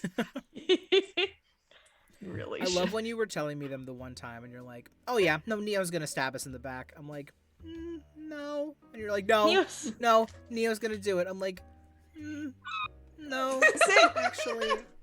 I'm saying I fully expect Neo to stab us in the back. And I'm emotionally and mentally prepared for it. Oh, geez. Whether or not you would actually do it is another matter. Yeah, he wouldn't have fought you. Aw. Yeah, because he would have lost. Yeah. Considering baby. But I was waiting because like his original thing was built in order to keep Aloysius like from fuckery. So I don't know if maybe he had a secret battle mode or something. Secret battle mode. Secret battle mode Neo. Well, I had emotionally and mentally prepared for betrayal. at every turn. Okay, Mikhail. Shut up. But what theories did you have? To be completely honest, if it's not like a murder mystery, because like if it's like solve a murder, that I have experience in, narratively speaking. So that I usually pick apart. I'm good at solving murders. No. That's why I said narratively, because I put me in front of a real murder and I'll cry. But like, if it's not a murder, I kind of, I do the same thing with like movies and video games, where I'm just there for the ride. I'm just meeting the characters. I'm appreciating the dialogue. I'm appreciating the scenery. I'm having fun. But usually it's not until usually towards the end of a video game, I start to actually guess, because I'm like, okay, it's about to wrap up. Now with everything that I know. So like if a game is like about an hour long, like about like 100 hours long, I probably will just straight vibe for the first 90 hours of it. And then the last 10 hours, I'm like, okay, with everything that I know. So what could happen? Towards the very end of Aelmere, I did assume, I kind of started guessing more after we figured out like why, like the thing with the bag. Because once we figured out the thing with the bag, and it's like, okay, no, he was in this because of like, you know, bull honky. Because of this, you know, this woman, and because he was being a jackass, because, you know, rich people, you know, so like this whole thing. As you do. But honestly, like, I think that my main thing was I was more invested in just seeing like the NPCs, like, and like the other player characters. So I was kind of just going for the ride most of it. That makes sense. It was a good ride. It was a really good ride. It was a great ride. And the thing is, I was worried that if I started guessing way too much, I was gonna like miss what was happening in the moment. And I wasn't the note taker. My wife was. Hello. It didn't help me. Ovaltine. I remember everyone else's names. Okay. Kind of. Sorta. So at least you had theories. Exactly. Unfortunate. Wait, Cecil, tell us your theories, please. You want to know? I want to know your Validate theories. me. Yes. Can you show me? Sorry. 100% I'm the same with Cass. Damn it. I'm just like, oh, I'm just here for the ride and I'm enjoying it. I'm just doing. Having a great time. Yeah. I mean, that's what you did with Nexilis, right? What do you mean? Did you vibe in Nexilis? Because I'm pretty sure every time I've DM'd you, it's been like, oh, did you guess anything? You're like, nah, I was just there for the ride. I'm just vibing. Yeah, it's like it's of two modes. I either have no idea and I'm just there for it, or like I'm there with Nessa, like, ooh, what about this? Like Two modes, 0 to 100, like one of the two. And like once it started to fall into place, it's like, okay, I understand what's going on, but it's like, yeah, I'm just, nah. Jin had the fucking cursed bag. Yeah. Yeah. Yeah, I felt kind of bad having that be such a giveaway, but I'm like, he would though. It was He so would, good. though. He would It's just so pick it fucking up funny. and go. It was so fun. No, honestly, because like you had established it. Yeah. The whole Yeah. he doesn't understand the value of the items he has. Yeah. So it felt That like made a sense. joke that was paying off and not a Yeah. giveaway. It felt Which- like a really good punchline. Yeah, which worked at the end there. Yeah. So Uh, funny. But yeah, Fucking Jen. me and Nessa went on a walk, and Nessa was like, okay, so I have my theories. I'm like, oh, okay. And Nessa's like telling me all these things, and she's like, okay, I'm pretty sure I have the vibes that Neo's gonna betray us. I'm like, I don't think Neo is gonna. That doesn't feel either willingly or like unwillingly. It's gonna happen, and I'm like, okay. Yes, you just really wanted Neo to stab you, didn't you? No, because like here's the really thing. does he's- sound like you did. It really No, does. it's because like you would least expect him to. Yeah. That's why no one expected him to. Except for you. Except for you. Except for because like I'm still like caught up in the fact that like he's been here since the very beginning. He has like the fact that he's like built in multiple versions of himself that he's the peacemaker of this fucking town. Yeah, he's like Robo Alfred. Like 100%. I don't disagree that that would be really interesting if that happened, but like sitting there looking at, I'm like, that's not. I don't think that's gonna happen. I don't think so. Maybe that's just something I would do. I mean, yeah. We know. I mean, Yeah. Yep. I was just mentally and emotionally preparing myself for it. to be destroyed. To Just be in case. destroyed by one I hold most dear. Oh, jeez. Okay, Mikhail. That's so good, though. Did anyone else have any theories? I mean, I couldn't have had any theories. Oh no, because you knew Jason, everything. what were your theories? Well, What if you did have theories? No, I didn't have any theories. Well, here, a question for Jason.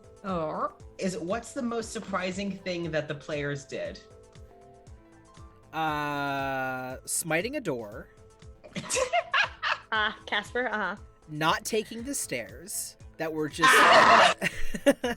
We didn't know where to go. We Yeah. were living. We were living our best lives. dropped us off. I'm trying to think. and no Definitely Celeste going fuck the rules and walking out of the tavern night one after Neo had mentioned multiple times, Literally don't go just said. outside. It was like Neo said, okay, now stay here and don't go outside. And like immediately after he left Celeste, I'm going outside. I'm like, Goodbye. you're what now? I'm trying to think of what else I didn't expect.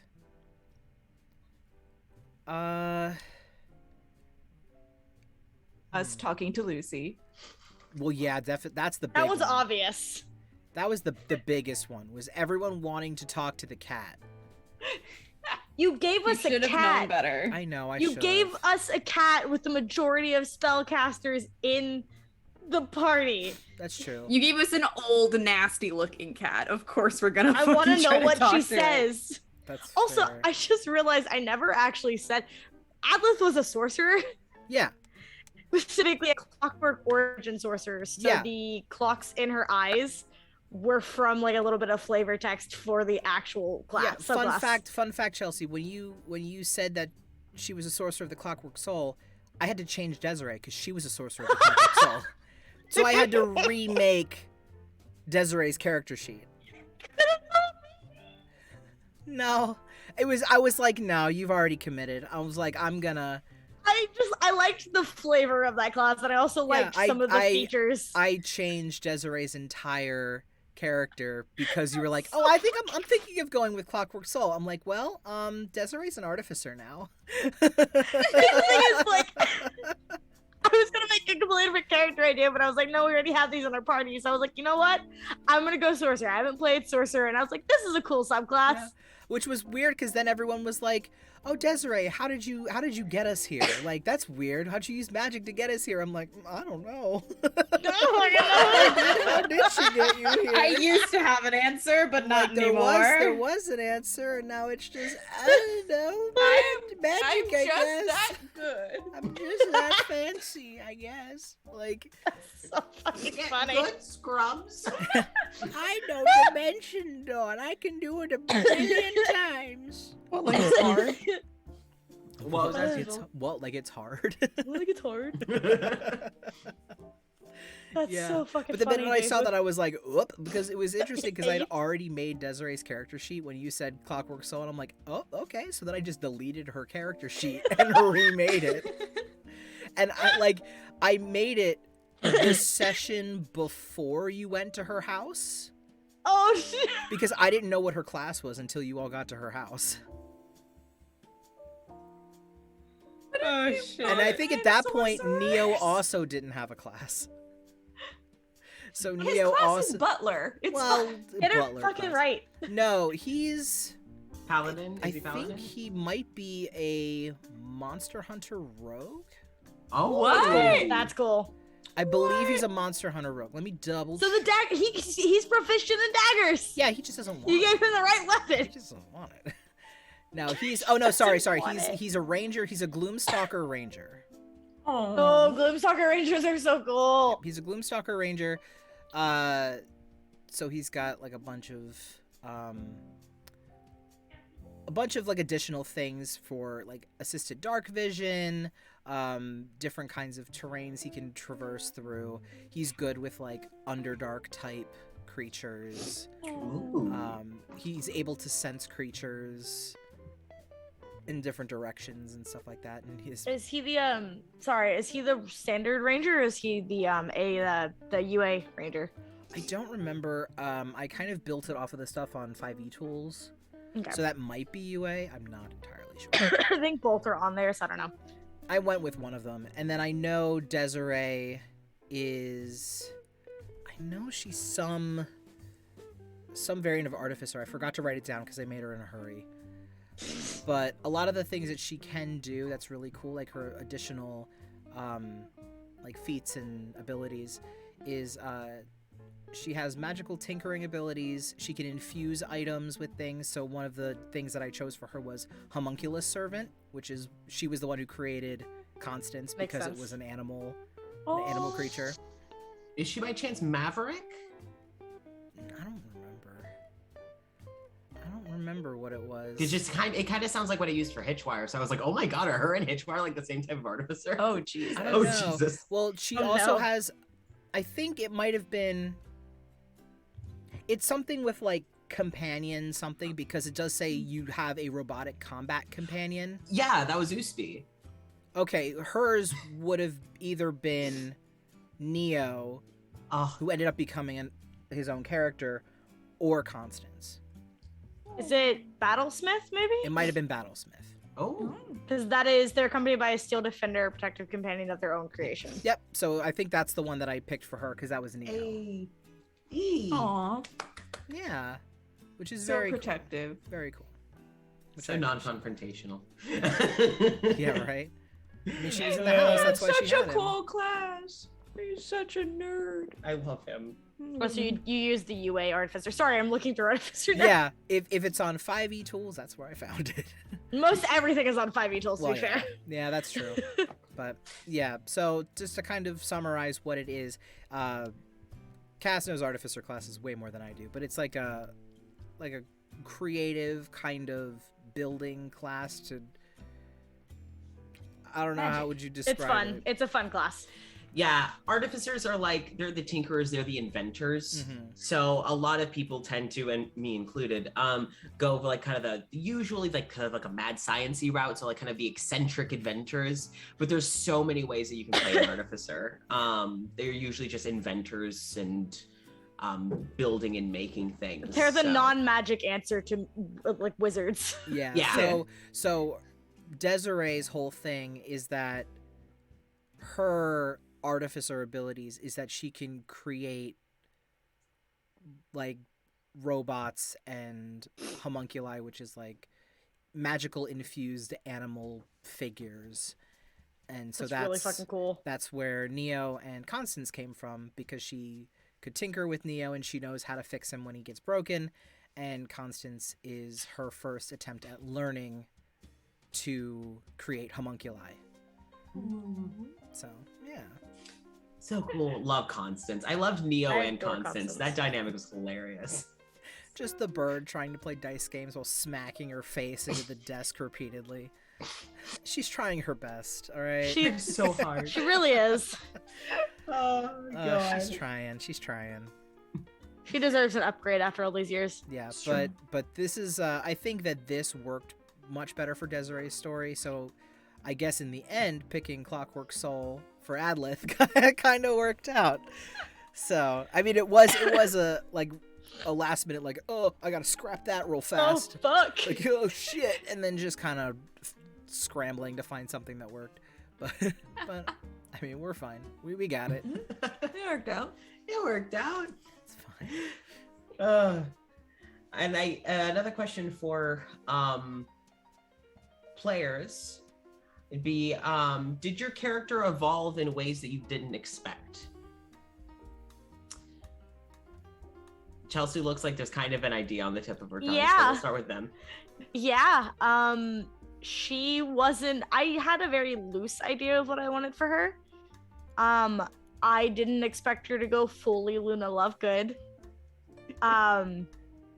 That wasn't. I knew that she was gonna be chaotic because I knew she was from the Feywild. I knew that all of her magic is just kind of she's always had it. But I didn't expect her to go full like Luna Lovegood chaotic, so that was fun. What about you, Jenny? Celeste wasn't as flirty as I thought she was going to be. Oh yeah? Because you Surprisingly. fixated on Gil. I fixated on Gil. I did the same thing that I always do with my like horny bards. Whenever I try to play a horny bard, is I'm just There's always like, one yes, character. this one. That's mine.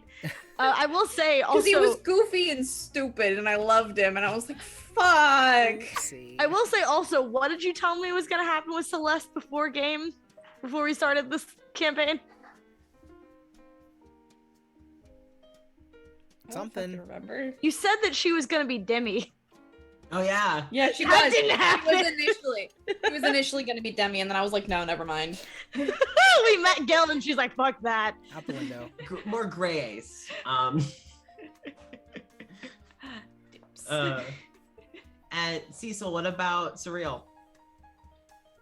The question is if they changed unexpectedly. Yeah, did they kind of morph in a way that you didn't expect? Not really.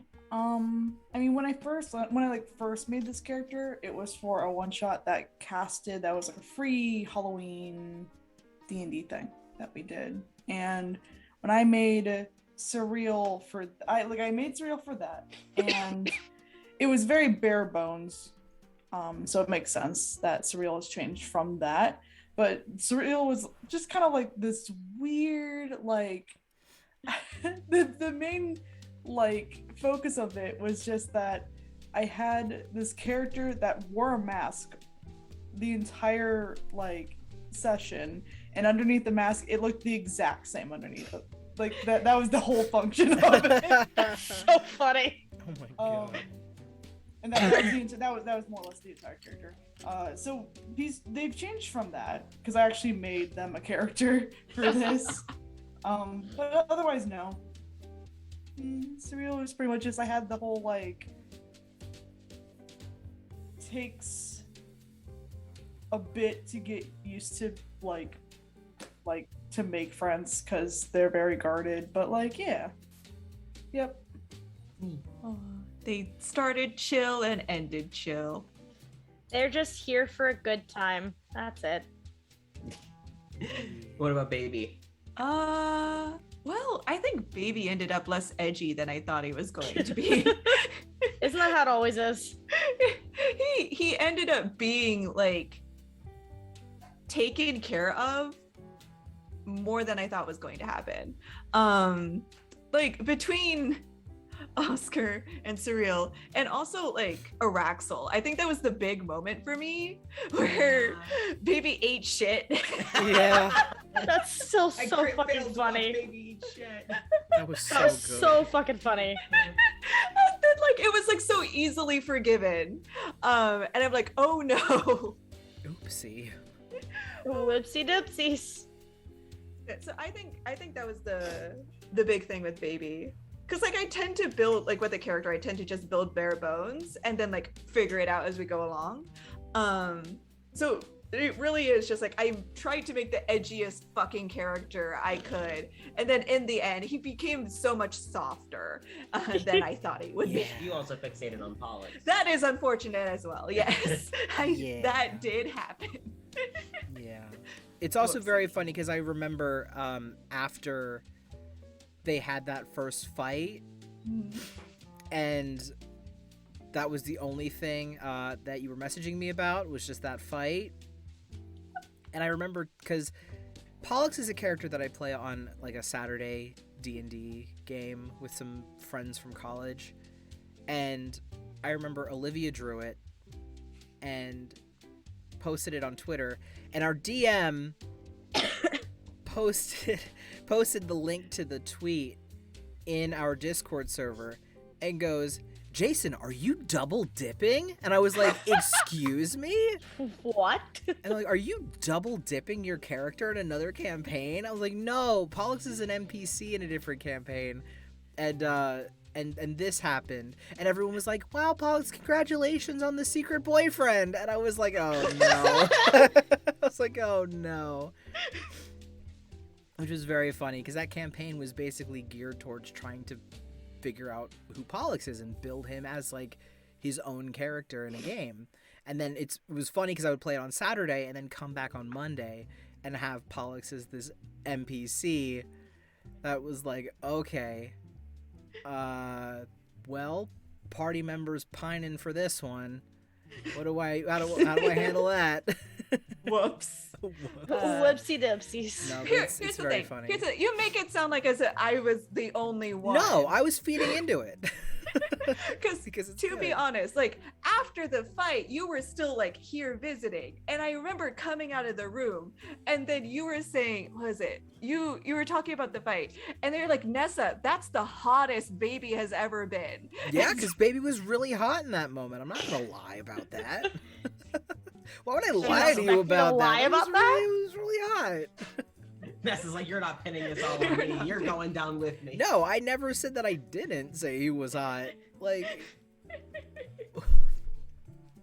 It's a good ship. It's so Right. good. God It's a good damn it. time. Oscar. How did Oscar change? Well, About that. Oscar, I made to be the horny paladin who they would flirt with everyone and they would just free loved themselves, loved everyone else, and then they developed crippling anxiety. You're perfectly good tabaxi anxiety. They couldn't flirt to save their life, and they I had built them, and then I realized, this is taking place earlier on in their journey. This is taking place earlier on in their adventure, because like after we wrapped up, I was like, okay, no, I think about this time is when they would actually start working on themselves. And so confident Oscar is like post Aelmere Oscar. But yeah, no, I told Jason, I was like, I'm gonna flirt with all your NPCs. I'm gonna flirt with everyone. And then it was constantly mother henning everyone. I'm like, What is D&D if not to flirt and kiss your friends? That's true. Apparently. That's what Nessa's learned. How dare you? How dare you do this to me? I did nothing. How dare you, Jason, do this to me? Sorry.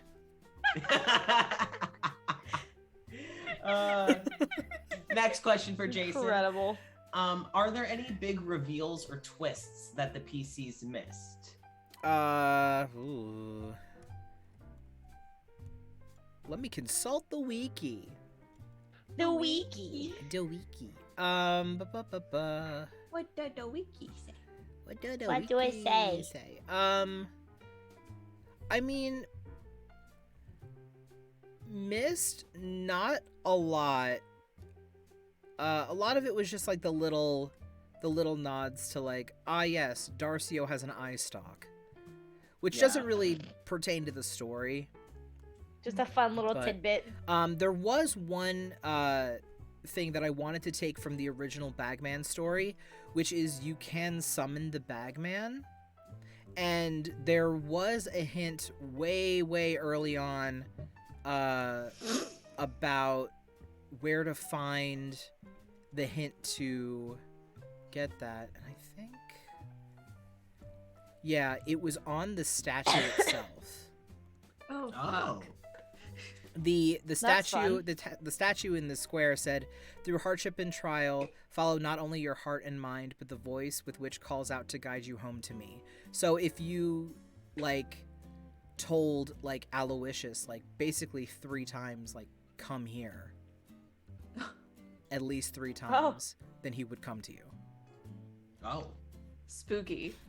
Yeah, which is like in the Summon like, the Bagman. Yeah, like in the original Bagman story, it's like if you it's kind of like a Bloody Mary situation where it's like you say, come here, like 3 times.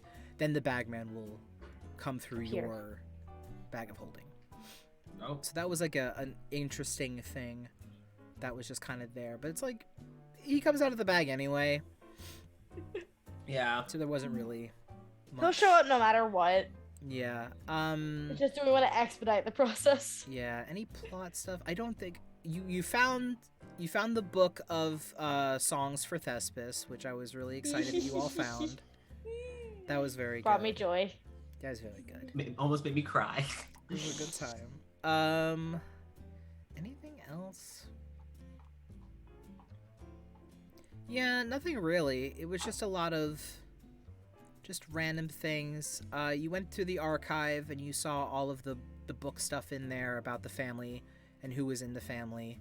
Then there's other things that were there, like the census of everybody in the town doesn't list Isle as part of Erland's household. It just lists Erland as the only person in the house. There doesn't seem to be a large list of residents because technically people are coming and going all the time. But the people that are there are the people that don't have the memories to figure out why they shouldn't be in town. There were a lot of like other buildings that you could have explored. There was a residency if you all wanted to live in like apartment style living. You could have done that instead of staying at the tavern, because Neo did give you that option at the beginning, and you're all like, "Oh, we'll stay at the tavern." So it's like, cool, okay. Gay breakfast.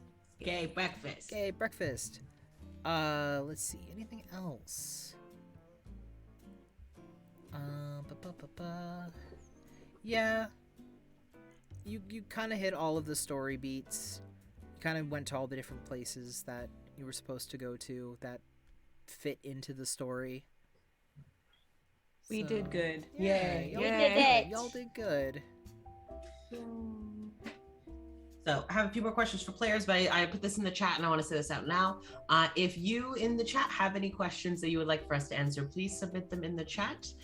Here very We'd soon love we'll to see your start questions. accepting viewer questions. Yeah, I mean, we should also take this time while we're waiting to get that, to get chat questions if anyone has any, to take an intermission because we are coming up. Excellent idea, yes. Yeah. We have a few more questions from the backlog that we can answer, but I think that we should do our intermission, get the audience questions, and then come back. Yeah, we can do So that. we'll pick back up in about 10 minutes with another question for the players. Hell yeah. We'll be back Yeah, soon. yeah.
Surprise, we're back. Hello.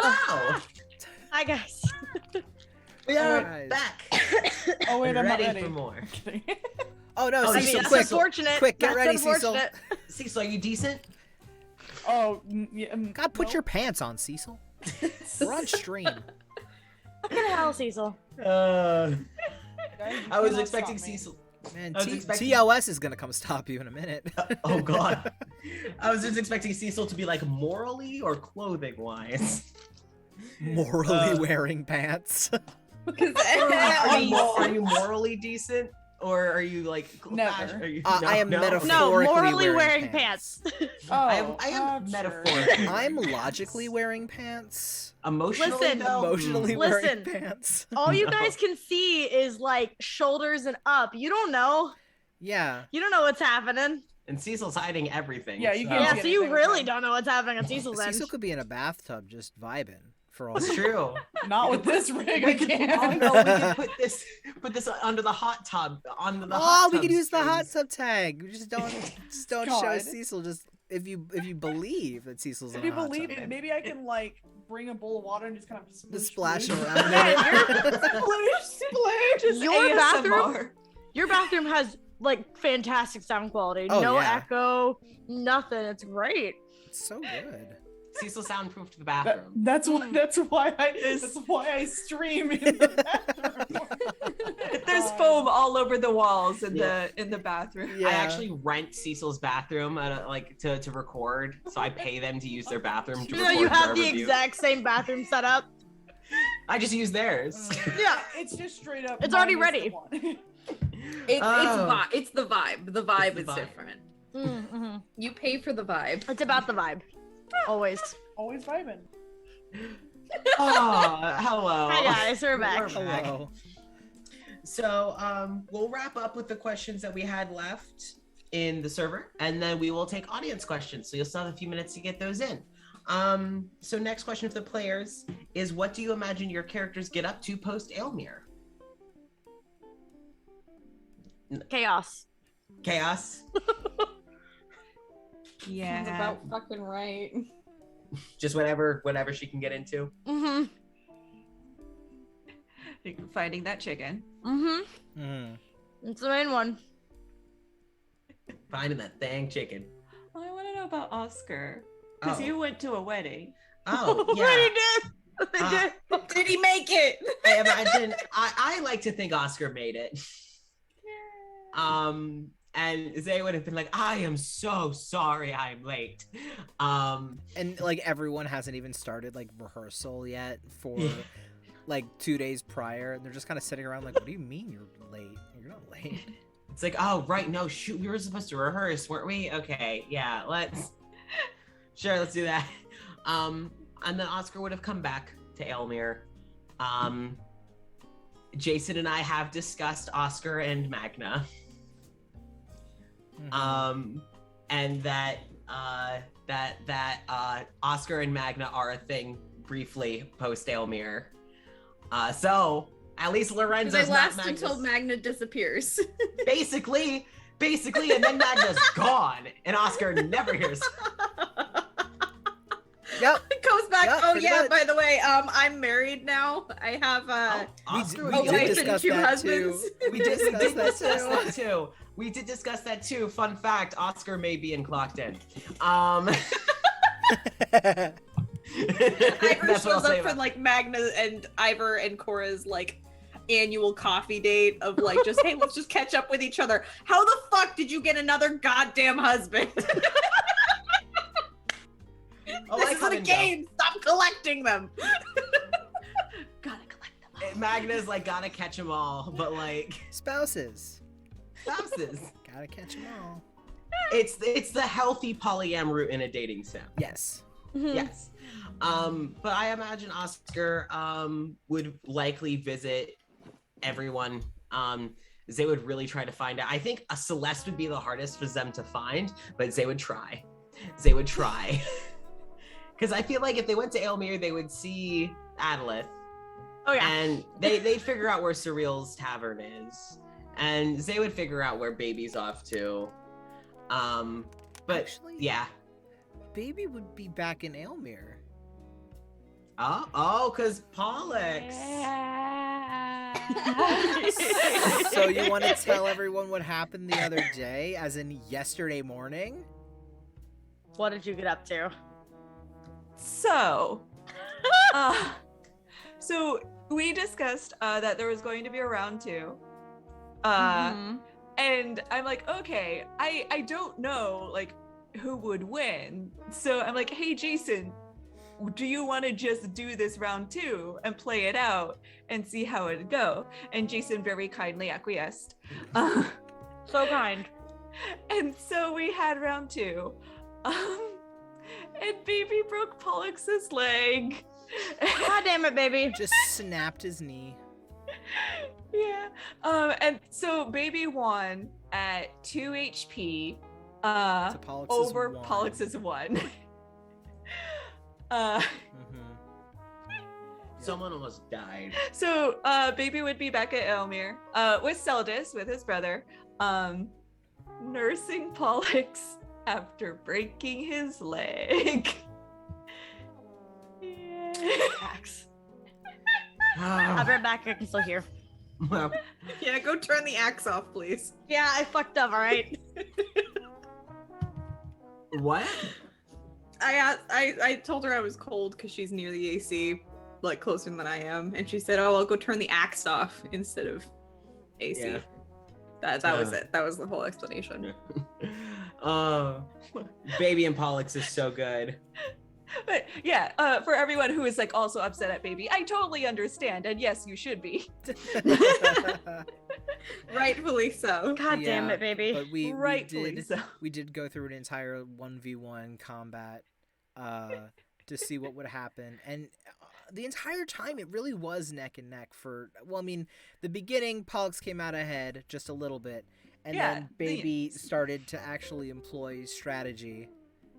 Actually started to use their brain. So just wailing. Here's the thing. I'm going to let you know that Pollux was a dick first, and so He was. because Pollux has more HP than baby does, and Okay. so baby spent half the fight at half health. In the sense that one more like good hit from Pollux would have had him down, and so I'm like, shit. And Pollux did spend a turn healing. Yeah, So, because he has second wind. Good old fire. So, oof, that was great. yeah. So there's that. But baby, like, here's the thing. The parameters of the fight were no blood magic and no weaponry, and Mhm. baby followed those parameters. There was nothing said about broken bones. That's fair. There was nothing. There was There wasn't. nothing said about broken bones. So I mean, in that regard, you did. Oh, you did follow the parameters. You were within their agreement. Yes. And then baby learns afterwards that in a friendly fight, you don't break each other's bones. Typically, no. Yeah. You don't. Yeah. If it's just friendly, casual fisticuffs, you don't snap knees. No. Listen. I just want to mention how, especially in like TTRPG settings, how difficult it can be to like not break someone's bones. Because I had a character whose dump stat was strength, and I was playing Fallout PnP, so it's really easy to get crits on that. And she, while sparring with two people, like separate times, crit on very specific hits and broke two separate people's arms. Yeah, I did nat Like 20. snapped him, and she was Yeah. like, Oh yeah, you nat What 20 was my to goal? snap his knee, which I was not expecting that to be where you just critted. But Me Just snap knees. neither. So that's where baby is post Aelmere. owning up to his mistakes. Yeah. Nursing the person that they broke the leg of. Yeah. Yes. Correct. Yeah. Ooh. What's Celeste up to post Aelmere? Yeah. it depends. Because it depends on her own courage, because she talks a lot of shit. She's not very courageous as a person. But if she was able to make it up, I I had mentioned to Jason that she and Gil would have had to have a very important conversation. And I'm not sure what would have happened. If it went well, she probably still would have left Aelmere, but she would come back to visit. Yeah. Or if it went really fucking well, would have tried to get Gil to come with her.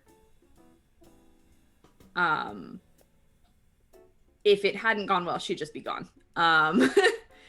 With the person who she was supposed to perform with, if she hadn't missed it, she would go and perform. And then that could have worked out in several different ways. So I don't know, maybe she ended up with a girlfriend and a boyfriend. We don't know. Hey. So she's got 2 hands. She does have. She does have 2 hands. She does have 2 hands and a very prehensile tail. So I mean, like, there's always room. That's the lie. But she either could have ended up with 2 partners. One partner, she could have ended up with just 2 really good friends, or she could have ended up alone. I don't know. It's kind of all up in the air for the most part. The only thing is that she would still be traveling. Yeah. Because she's not going to stop doing that. That's fair. And Surreal. So I don't have anything beyond what happened. Like the yeah, they would go back and like go to the bar, the tavern that they own. But like I don't have anything else beyond that. We did kind of mention, like, me and UCAS talked about like, oh yeah, Oscar finding them and visiting and stuff. And like I'm super about that. Like Oscar sending them like various beers or like trinkets. Oh yeah, or, like if they find any particularly like cool or unique liquors, they'd send them to Surreal's tavern. yeah. I like that. But like outside of that, I didn't really think about it. Jenny. I now realize where the cat was the entire time. The cat is trained to run the bar. Yeah. The I cat. mean, why not? The cat is trained to run the bar. The 'Cause, cat you know, has a there's liquor license? That's impressive. There's the videos of like the different like shop animals that will take money from people and then hand over the bags of stuff. It's like that, but basically it's like, you know, the cat is basically like, oh yeah, it's like a self-serve bar, but we'll like pester the fuck out of you until you pay properly. It's Nana and Surreal's cat. Yeah. If you don't pay, the cat just like sits right next to your drink and like slowly nudges it to the end. No, you pay. Just while staring you in the eye. Yep. Either that, or if like you try to walk out on your bill, just takes a couple of fingers. Yeah. It's a Holly and goes for the ankles. Goes for the toes. Mm-hmm. Yeah, go get those ankles. Oh gosh. I love like thinking that some of these characters are still gonna stay in touch. Oscar's gonna keep an eye and ear out for Celeste, wherever it is that she Oh goes. yeah, no, if anyone managed to catch Celeste, she'd be like, hey. Hey, motherfucker. Oscar would try. Oscar would Like try. she's not running from people, but she's like, I got shit. I got do. places to be. Well, because Oscar's I got main, shit to do, like songs to sing, people to fuck. Like I'm very busy. Oscar's main thing is that they never saw her perform. So they would be like trying to track her down, being like, I want to see one song. Like, they need to see something. That is true. Yeah. One. All right, I guess you think I'm some sort of one-trick pony then, I guess. Oh, well, I'll watch as many tricks as you have. Then you're gonna have to follow me around. I've been trying to find you. I can travel with you for a while. Oh my gosh. Or a couple of Good, paces behind, but people may make assumptions. Oscar gets attacked for following Celeste. and Oh yeah, it's because like- people think that they're a creep, and it's like, no. Next question for the DM. Yeah, what's next? Uh-oh. Next question, kind of similar to previous questions, but was there anything else that you had planned that didn't make it in game? You mentioned you mentioned some characters, but like, was there anything else that you'd planned that just didn't make it in game? I think those characters were the only things that I had that I didn't get to expand on was just the tea person and the gnomish bard couple. I'm pretty sure everything else kind of played out. You hit all the rooms in the house that I had come up with. You didn't skip any of them. No, we wanted to fully explore that. did. So there was that, which was very good. I mean, there were some like houses that you could have gone to, like Erlen's house. You could have gone to, like Pollux and Kubi had a house outside of town that you could have gone and visited. But it wasn't anything like if you had gone there, it would have included story elements. It was more like you could go and hang out there if you want. Like, Aww. it's nothing. Go say hi. I kind of fear seeing how Kubi and Pollux live. I mean, I said Damn, it to bitch, you you. live I like said it this? to you yesterday, but it is very much like a rundown, like cabin in the woods bachelor pad. Like That's horrendous. it's horrifying to think about, because there's a bunch of like training dummies out front that are kind of like jury rigged and kind of put together real haphazard like for Pollux to keep up with his sword fighting. See, the problem is, very briefly in my brain, when you said cabin in the woods like bachelor pad, I was thinking of the like horror thriller cabin in the woods. Yep. Not just a cabin that's in That the is in woods. the And I woods. was like, I'm that sorry, is I a should've- nightmare. Both. should have specified. It's both. There is I mean, a it has the cabin that training just happens dummies. to be in the woods. It's the training dummies are basically the bodies outside. I was like, that is a nightmare. Sure. They live a terrible. I was going to be like, Yikes. why did Kubi get so freaked out by the bagman? Like he lives in a nightmare. He lives in a horror film. No, they just live in like this like little shack in the woods where they can kind of stay away from large groupings of people, because Pollux doesn't like large groups of people Or people. or people in general. You know? So There. there's that. One of the things that I did have in there that was very interesting that I was trying to find a reason to use, but it just didn't really work out that way, is the librarian was actually the one who knew the magic that was keeping Kubi's memories Yeah. away from like remembering his encounter with Aloysius, because the game that Aldi was in, like his whole character sheet was built on, like, I don't know how to explain it because it was a different system than D&D 5e, but he has a lot of things that kind of not alter memories, but kind of like not erase memories either, but it's like Suppress? Like suppresses them. kind of, yeah. So there's like, by looking at something for a certain amount of time, he can kind of like understand all of, like everything there is to know about it, because of that's just the way his mind works. But he also has the ability to erase 5 minutes of memory, or like change 5 minutes of somebody's memory to make it like it didn't happen. So like Oh. just from that specific thing, Like Inception. a little bit, yeah. Yeah. But he also has things that he can do, like he can observe all of the details about something if he is interested in it.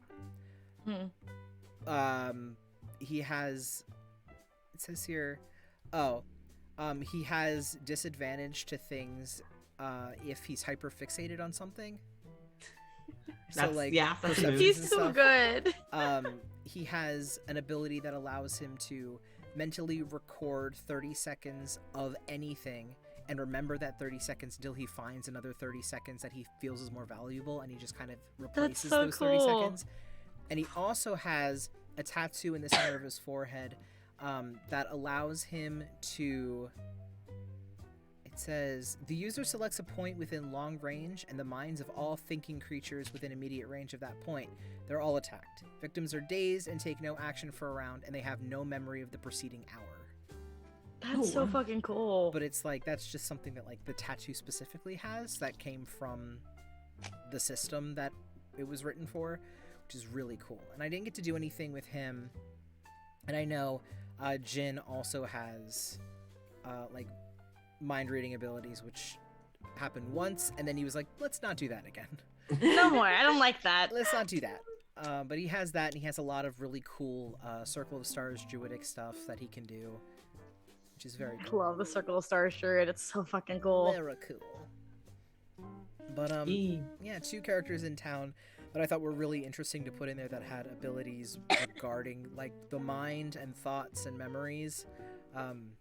I kind of had those in there as like a possible red herring, but I was like, there was no way to really explore that because it was private unless they showed it off to you at any given point, which they didn't. So it wasn't like a huge deal, but it was just like a little something.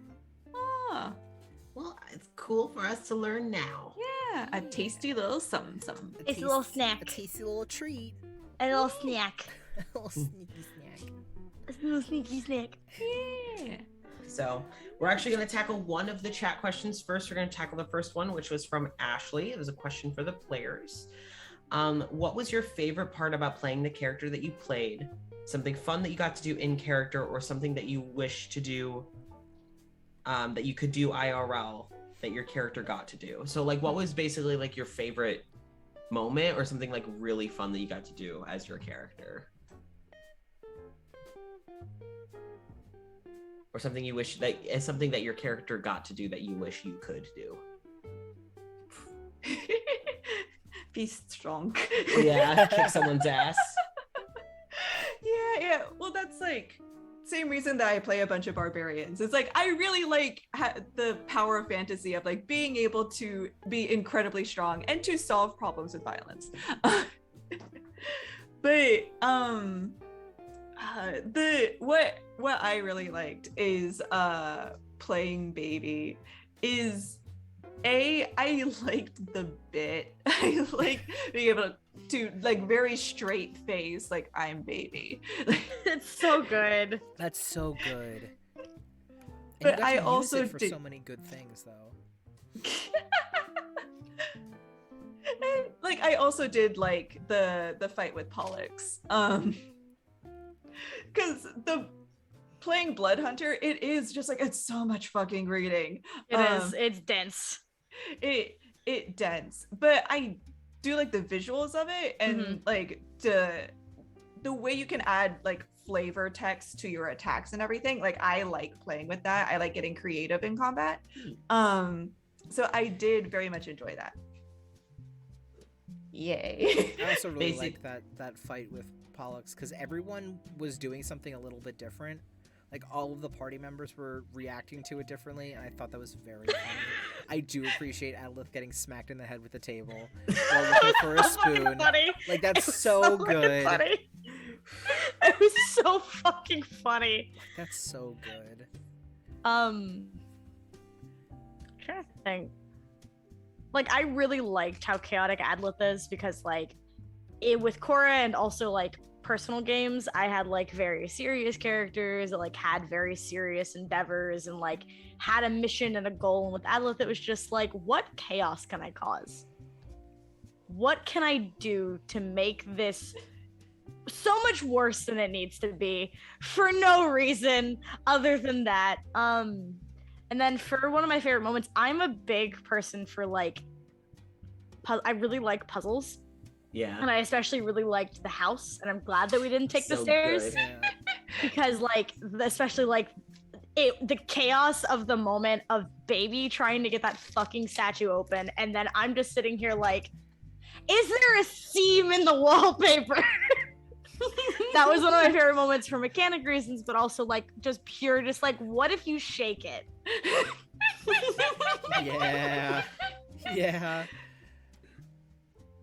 But yeah, that was one of my favorite moments. What about you, Surreal? Well, Cecil, what about with Surreal? No.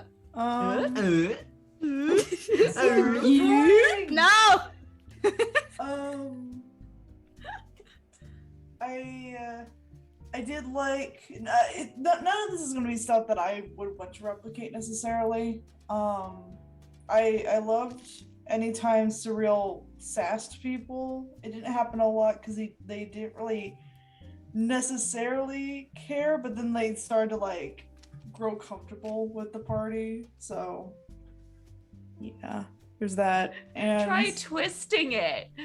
oh yeah, Oh, no, God. I meant the other way. That was so good.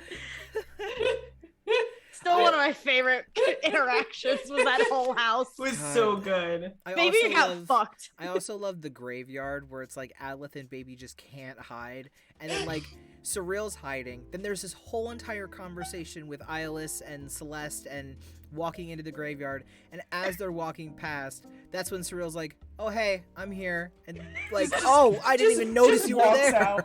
Just walks out. Just like he was there whatever. the whole time. Like, It's oh, fine. there's the oh gosh, that was so good. So too. fucking good. That whole scene was fantastic. Very Also the good. gazebo.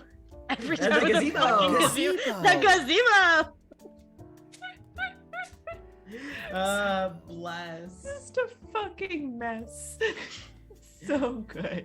I know you meant this to be a little bit more serious, but we decided no. No. No. What about you, Jenny? So just because I like was able to remember bits and pieces, but I forgot a little bit. Can you restate the whole question? Basically, like, what was one of your favorite moments in your character? Like, was something really cool that you got to do, or something that you did in character that you wish you could do? Okay, so I have a couple of answers. I have two favorite things, which was three favorite things. Talking with Lucy. Anytime that Celeste interacted with Gil, and the fake fight with Oscar in front of Brother Eyeless. I really enjoyed that one because afterward it was like, hey, I didn't actually mean it. Cool, we're good. Nice. I really enjoyed that. Sort of a joking answer to like stuff that Celeste can do that I wish I could is Celeste has a French accent. I wish I could do a French accent. I did my best. It sounded good though. Whatever accent you were going for, It sounded good. It was You good. committed. it was a Yes. good fantasy European. I did my best. Yes. I did my best, and that is Fantasy all I could French. do. For French. Fantasy Oh. France, you know. France. But like in an actual serious answer, Celeste isn't confident in her self-worth, but she's very confident in at least how she looks and how talented she is. Because that's something that I wanted to include is every time someone complimented her about how pretty she is or like how talented she was or like how good she was with music or everything, her response was always like, yeah, I know. And I wish that I personally had that because I'm not fishing for compliments here. I've never seen myself as pretty. And I know that I do part-time modeling. So clearly someone has to think I'm attractive. But I personally have never seen myself that way, no matter like how hard I try to push myself or like lie to myself to do it. And I just wish that I had that like confidence to be able to look at myself and be like, yeah, I'm fucking great. Yeah. Shit, people are lucky to be around me. But that's something I wish I had. Yeah, the confidence that you can kind of channel through that. Yeah. I think honestly, this is gonna sound weird, but man, punching that dude in the face, even if I miss.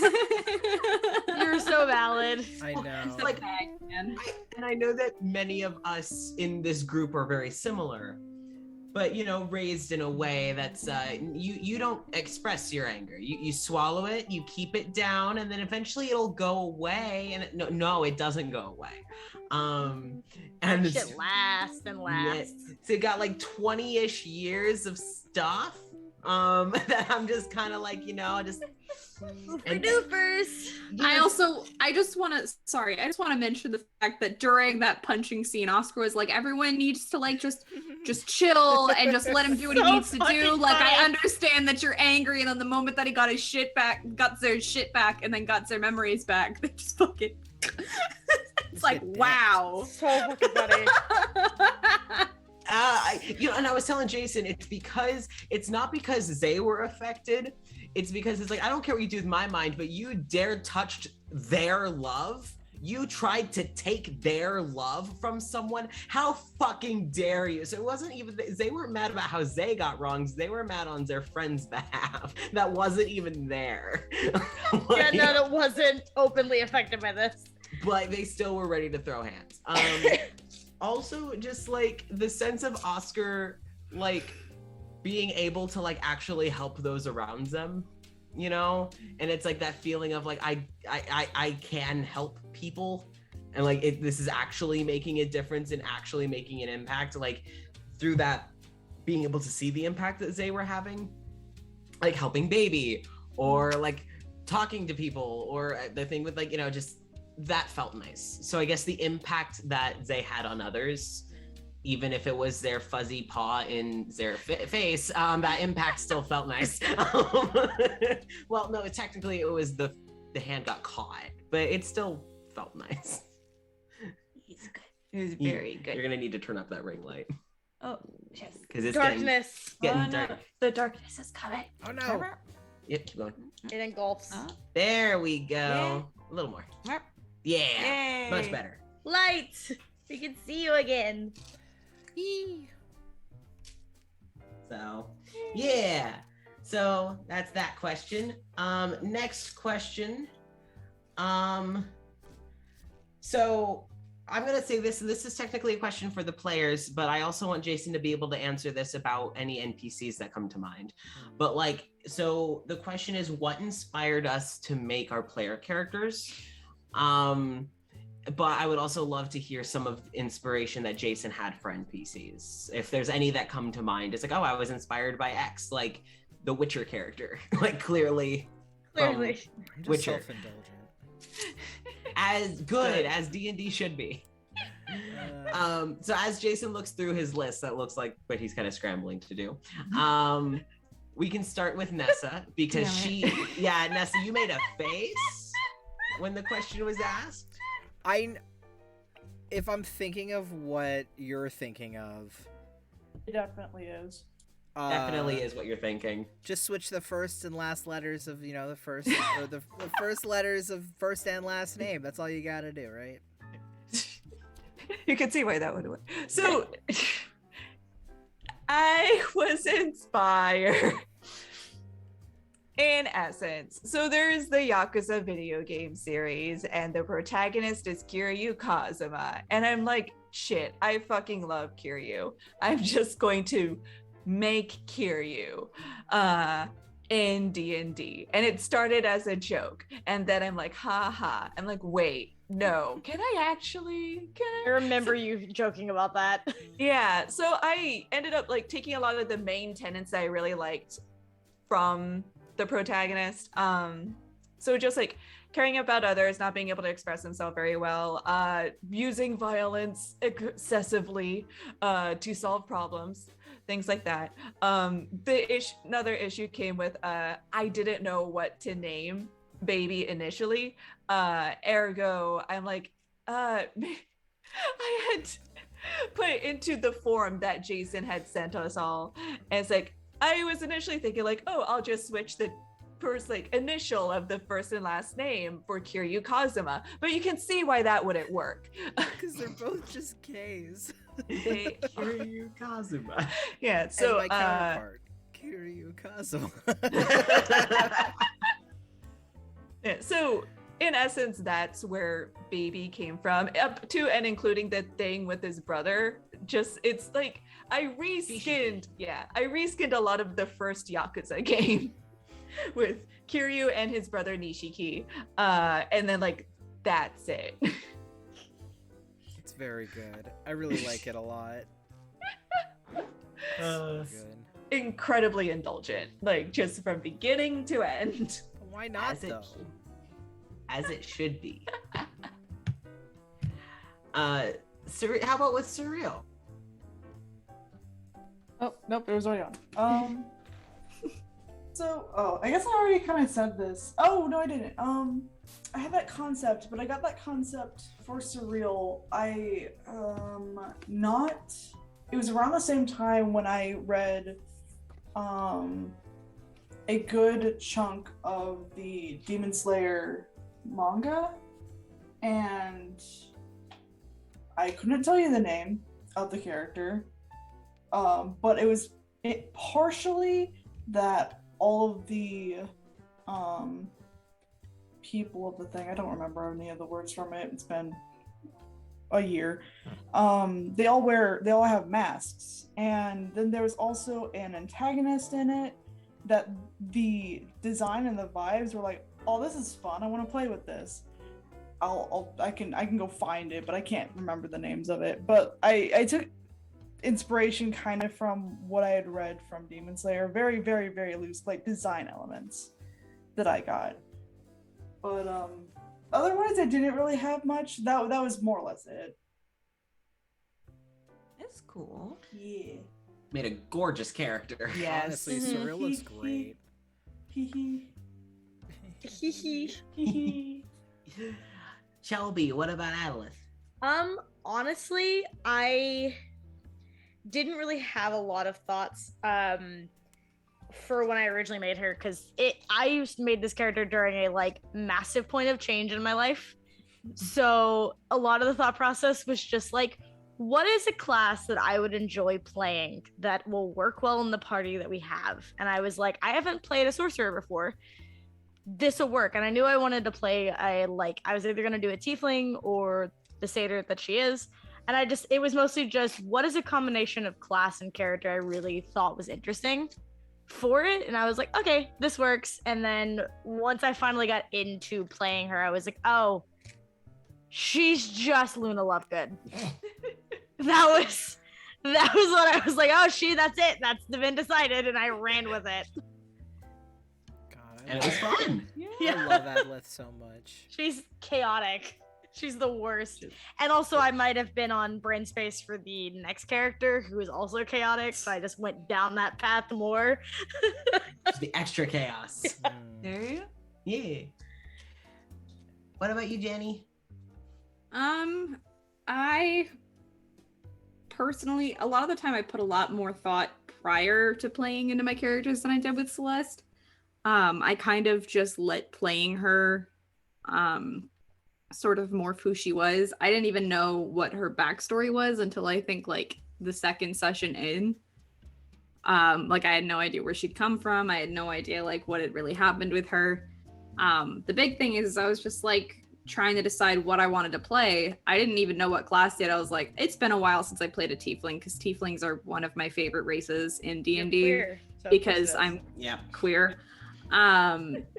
So I mean, the big thing is like my two favorite races are tieflings and changelings, so that kind of says a lot about my sexuality and how I grew up in society.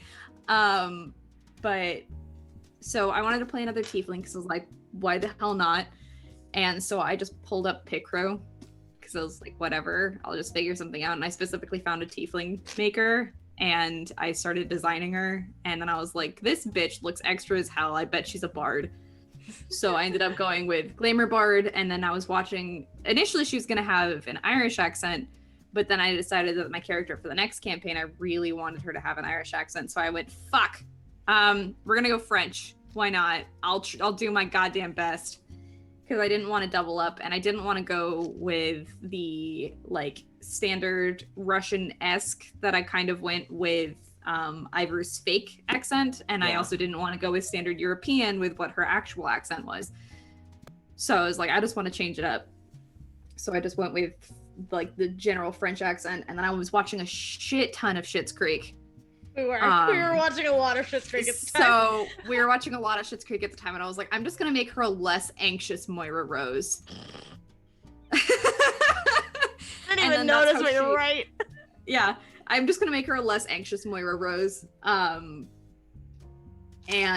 kind of just stuck her in there with that thing in mind, and then she just developed naturally from playing her. And then the backstory stuff came from Jason being like, hey, I need to plan an ending for her. Can you give me some history? And I was like, well, there you go.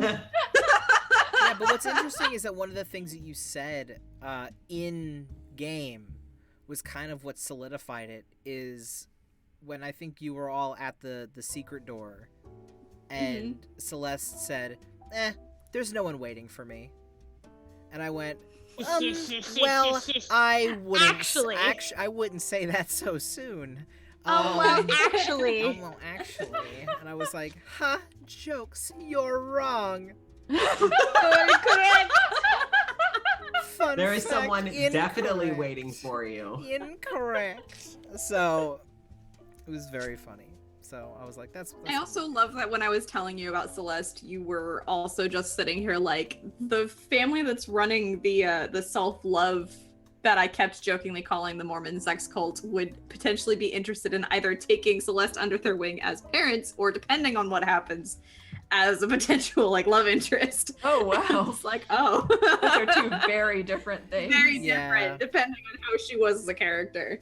Yeah. Although she And I was like, expressed yeah, way, no, she Celeste expressed doesn't way act more like a interest child. in their cat though. So I think they're like, Oh yeah, yes, you like our cat. she doesn't like parents, No, so she she was likes like. cats. Which is understandable.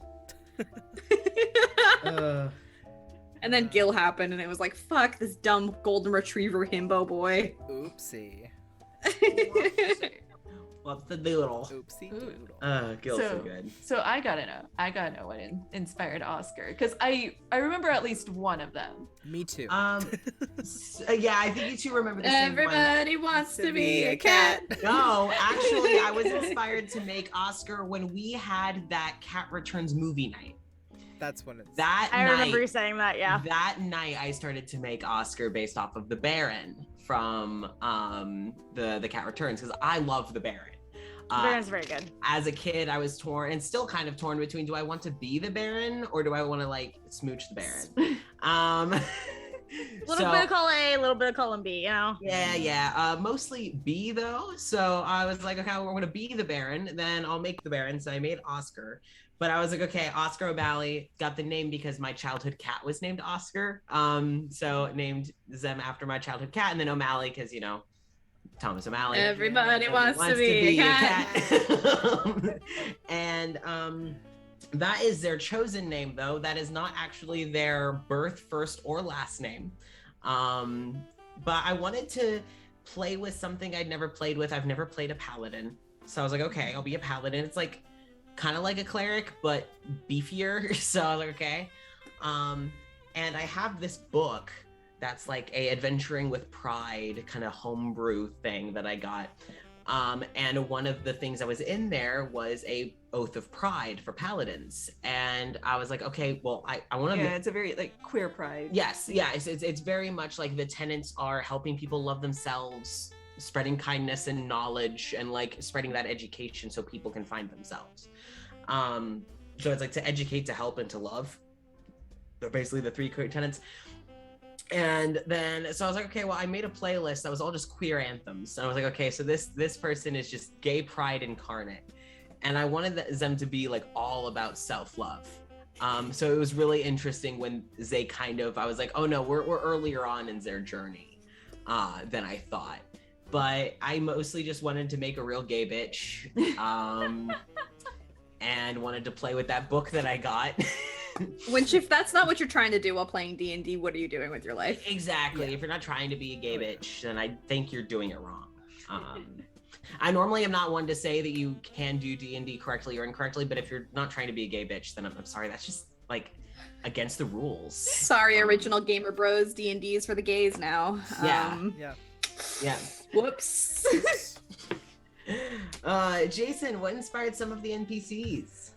Oop, oopie, oop, oop, oop. Okay. Oopie doopie. I'll run through some of them real quick. Pollux is based off of Snake from Metal Gear and Zoro from One Piece. Yeah. Cause Yeah. why not? Kubi is 100% a reskinning of one of the characters from Yu Yu Hakusho. His name is literally just Kuwabara. It's like kind of the same exact name. Let's see. Anything else?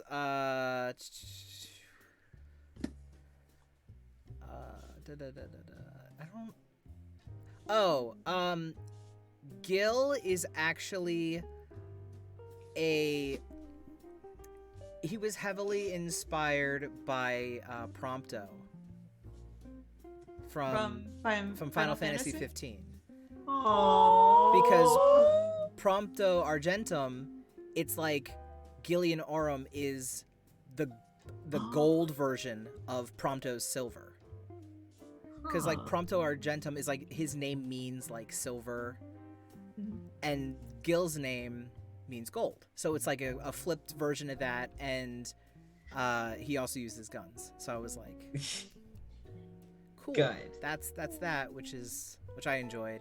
Let's see, who else? Anyone else here? Darcio, I made him right after Critical Role Season 2, and I wanted to make like an off-brand Caleb a little bit. Yeah. Like a weird off-brand Caleb. It's very weird. It's different, but whatever. All the better for it. Yeah, I think, well, Neo, a little bit of C-3PO. It's like C-3PO, Abe Sapien. I'm Sapien. All I'm imagining is Neo running after Celeste the first time, going, wow! Just doing like the C-3PO like this walk, just like, excuse me. You can't be doing that. Oh dear. You can't be out this late, madam. So what you're telling me is he always had anxiety then. Oh yeah. I really just wanted like Abe Sapien's C-3PO, which was great, and I'm really. Can I appreciate make it. C-3PO gayer? Yes, you Yes. can put a top hat on him. Give him a bird. Give him a Give him bird. a bird. But Neo was originally. That's it. The bird is now R2D2, and there's no way you can convince me otherwise. Oh, Neo's design was actually inspired by one of the another character from One Piece named Rob Lucci, and he's this shipwright that like works with a group of people that build ships, and he's kind of like he's got like a top hat, like a white undershirt and like suspenders, and he's just hanging out all cool like, and he's got a bird. I don't remember what the bird's name is Hot Toddy, but I was like, whatever, I'm not gonna use that. I'm gonna make it Constance, because that's a fucking great name. It is a fucking great name. But yeah, Neo's design was kind of based off of that. And originally, Neo was supposed to be more put together and more like pretty much Alfred from Batman. Like really, like I am like the aide of the house, and I help the lady, whatever. And then he turned into this god awful mess. Oh no! Oh, but we love him for it. It gave him God, anxiety. God awful mess. I like other characters are just random. They just popped up, and I was like, all right, here we go. Like Fuse, the only thing about him was that I wanted his name to be a pun, because I know one of my friends that was supposed to be in the one shot with me likes Skyrim, and I did it for him, and then he never came. So Oh no. there was that. But it was like Fuse was because I didn't have a character with like a southern accent. Like I didn't have like a twang. So I was like, all right, I gotta have a character with a twang. Nice. Like Avitas, I was like, I know there's a Witcher TTRPG module. I'm like, I kind of want to make a Witcher. So I did. Like like it's just You're ready. yeah. Erland was because when I was talking to Jenny about being a guest in a campaign that she was running, we were talking about the possibility of making a changeling, because you said changelings were really big in that universe. Super important. That was the entire mystery, was that it was because the game that I was initially running, I'm not running it anymore, so I'm not worried about like spoiling it. Initially, the starter adventure was there was a girl that went missing from a town, and so they went and fought bandits. They ended up finding her body, found out that while she was supposed to have gone missing for that day, it looked like she'd been dead for months. And the entire thing was that there was a hag making deals with people, like in order to heal their sick loved ones or do all this different stuff. But instead of actually healing them, she takes the rest of their life force for herself and then replaces them with one of her children, because I much prefer the Pathfinder lore of changelings to the D&D lore where they're the daughters of hags. So that was the whole thing. And so I was like, here, I'm just gonna try to sprinkle little hints of stuff in here so you can figure out what the fuck is going on. So I was like, Jason, can you please play a changeling? I would really appreciate it. Yeah, so Erlen was a not tiefling, a changeling. And then you broke my fucking heart. And then I made it sad and gay. As it should be. Like a Midas touch. It was really good though. I drew comics of it. It's great. It was so good. They're That, so And that they comic was my physically lock hurt screen. me. That comic was my lock screen for a good like 8-9 months. I almost thought about playing my cleric from that game. Really? I I think you brought it almost up. did. You mentioned it, and I was like, oh. I almost did. The only It was reason the why cleric is whose because of child I future stuff. ruined. Yeah, go fuck yourself. Oh. Yeah, and I Bless. think the librarian I modeled after a wrestler that I like. Oh, yeah. Yeah. Yeah, so the character's name is Aldi Avalon, and the wrestler's name is Peter Avalon, and his whole thing is that his character is a librarian, and he's like a wrestling librarian. Yeah. Incredible. That's great. And I was Brilliant. like, I Love want to to see it. design Aldi to be Peter Avalon, and Brilliant. Oh god. I have no shame whatsoever. You shouldn't. In my decisions to create characters. Because they're good decisions. So, yeah, that's pretty much. I mean, and everybody knows Magna was just whatever Pinterest showed me. So Yeah. it was whatever Pinterest showed me, plus me being self-indulgent as fuck. Good. And then, Lorenzo was based off of Herbert from the musical Tonster Vampire, which such a you good all musical. you can tell. You can tell. It's really fucking obvious. But Such a good musical. yeah. Next question actually is gonna be another one from the chats from Shusho. Said I'm asking because I am building my first little campaign and I need to fill a whole castle with cool stuff. How do I start if I want to build a location for my players? So talking about building locations. I actually have something for that myself. Oh. From the little bit of DMing that I did, and then also since I'm writing Yeah. a book.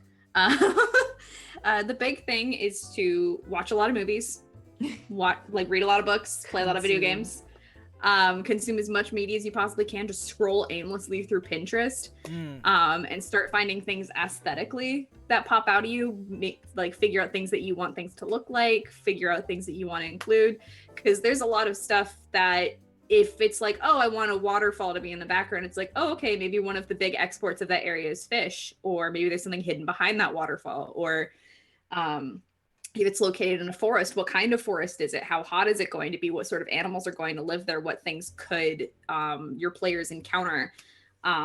Which will start to bring up a lot of really great stuff. And then also, if you're stuck on like minor details, there's just random generators that you can look up and just randomly refresh until something pops out to you. The major thing is that you are never going to design it out fully. Nope. You're not going to have every single question answered until even after you plan it, but you will get a lot of your information from the players yourself. Because a lot of the time the players will ask you questions like what Jason was saying with some of the stuff that he was doing of, I didn't even think about that. Here, this is now part of the lore, and then you can expand and build off of that too. Out the So butt. the big thing is don't over prepare. Just get a basic idea, kind of follow it until your creative flow kind of stops. Continue to build on it until you don't want to build on it anymore, and then just let the story take it from there. Yeah. It's a good idea. I like that. And also a good thing with taking breaks. Take breaks. You're gonna get burnt out on building a lot of stuff. Anything creative, just take breaks. Don't get burnt out. Yeah. If something's not working and you're getting really frustrated, but you want to keep working on it, take a couple hours, chill, do something else that has nothing to do with what you're doing, and then come back and try again. because you will get burnt out very quickly. The big thing on that though is that if you have like an ADHD sort of brain where you're kind of hyper focused on one thing and you start getting burnt out and frustrated on one specific thing, then move on to working on something else. Yeah. Because if you need to continue that workflow, just make sure that it's something different than whatever that was. Even if it's like developing stuff in the same game, just move on to something different, because even when you do that, that might give you an idea that helps you with the other thing. Basically, just follow the serotonin. Yeah. Yeah. What gives you Follow the serotonin? fucking serotonin. Yeah, that was me with designing the house, because I had taken, and this was just a requirement in college, but I had to take a not interior design, but I had to take a production design class, which required us to understand and know how to blueprint set pieces and buildings and rooms in order to paint them and dress them and include furniture and all of that. So with working on the house specifically, I created an actual blueprint of the floors and the rooms that included all of the different puzzles that everyone would be going into, just to understand what's going on. And there were a bunch of free online resources to do things like that, to create maps and to create building layouts and stuff like that, and to create maps. There are free randomized map generators that you can finagle with, and it's so good. There's also ones that are specifically built out to be built on a grid system for D&D specifically. Yep, for combat. So there's there's plenty of them. One of the things that I did for the house, just as ideas to try different free online things, I do have a 3D model of the house that you can actually open up, and you can rotate and flip, and you can look at the house from all the different. I want to see it. It's a weird file, and it's very small, but you can kind of click it, and you can kind of maneuver the house around, and you can kind of see it from all the different angles. But it's changed over time, because I wanted to get the interior, not just the exterior, because you can just talk about, oh, it looks like this is what you see, this is the important shit. But then it was, okay, what is the order and layout of the rooms on the floor? Right. And I think that was just something that I wanted to have for me, in case anybody was like, okay, what can I look at in this room? Then I have a diagram that says, okay, it's a very small room, you have this here, you have this here, and these are the key elements that are required to, know for puzzle's sake. If I drilled through the floor, where would I end up? Yeah, so it's I approximately know what rooms are on top of other rooms, which is why the reading room is underneath of the tea room, and the spiral staircase leads up into that back door, so you wouldn't be able to get out unless you walked through the room in order to get to that door and hit all of the furniture on the way over. So it's interesting to kind of take different approaches for different kinds of things. So if you want to look at, like what Jenny said, look at a grander scale town or environment, Pinterest is your best friend. Free map makers are your best friend. Yep. Media. They're so nice. Books. Yeah, movies. a lot of what I usually will look at for building out areas is literally watching TV shows and kind of seeing how the sets are built. Yeah. One particular for me is and Jenny will know this, the Physical Kids Cottage and the Magicians. That is one that I know very well, and I use a lot in frame of reference when I'm thinking about the show and thinking about parts of it, because I know it so well. It's a good way to kind of get an idea. Yeah. Also, especially with D&D, don't be afraid to recycle shit. Oh yeah. You don't need to come up with new shit every single time you run a game. You really don't. I mean, if you want to pull something, especially in D&D, if you want to pull something directly from a TV show you like, or a movie you like, or something else, just do it. It's easier that way. Who the hell is going to complain, especially if it's a home game? Yeah, also, and really cool ideas can come from that. Yeah, Aelmere specifically, a lot of the buildings kind of nestled in these alleyways, and a waterway through the middle, and the docks and water and boats, and having these, like a house on a hill and whatever. Like all of that came directly from an interactive like novel called Anchorhead. And it's like literally you walk down the street, there's a waterway. You go across the bridge and you kind of go up through residential districts and there's a house on the hill. Like that is taken directly from it. Yeah. Yeah. Sorry. Oh, I was gonna say, and in regards, because something that Shusho did mention that I do want to touch on specifically is like putting things in the setting. So like if you're trying to fill a castle, which is what I think Shusho said. Random fill- generators. to do. Yeah, random generators, or just like think, what are your players playing? What kind of characters are they playing? So if you already know what your players are playing, it's kind of good to think, what do you think would strike their interest? So if you have someone who's like a collector of something, well, okay, they collect old keys. Okay, cool. You know this random flavor text thing. Maybe have something that would involve old keys because it would get the collector invested. Yep. And then you could lead them into a puzzle. It could be a trap. It could be a clue. It could just be a thing that just makes the player feel like, oh, my character gets some excitement from this. Yeah. And so you can do that. And we've kind of talked a lot about gaining inspiration. Never be ashamed of where you take inspiration from. And you can get inspiration from anything and anywhere. And if you get an idea and it's just kind of like this nugget of an idea, write it down and then like let it stew. Because if you write it down and like come back to it, you might be able to expand upon it and make something super cool. Like the entirety of Wallace's character came because I watched one game theorist video about Bendy and the Ink Machine. And that made the entirety of Wallace. And I just was like, oh, that sounds like a cool form of, wouldn't that be like this old ghost story? That would be a cool form of necromancy. I wrote it down and then didn't touch it and then came back and made the entirety of Wallace. And so like, my son, my boy, my sweet angel, who's never done anything wrong ever in his life, ever. Not this one. But okay, I didn't want to talk over anybody. Also, especially if it's D&D or if it's not, the actual player's handbook has a lot. Like there's an entire D100 trinket chart within the player's handbook. Don't be afraid to use that either. It's why it's there. And then later, like Xanthar's, Tasha's, all this stuff, there's all of these random little things. Don't be afraid to look through those. Don't be afraid to look through the DMGs if you want to give magic items.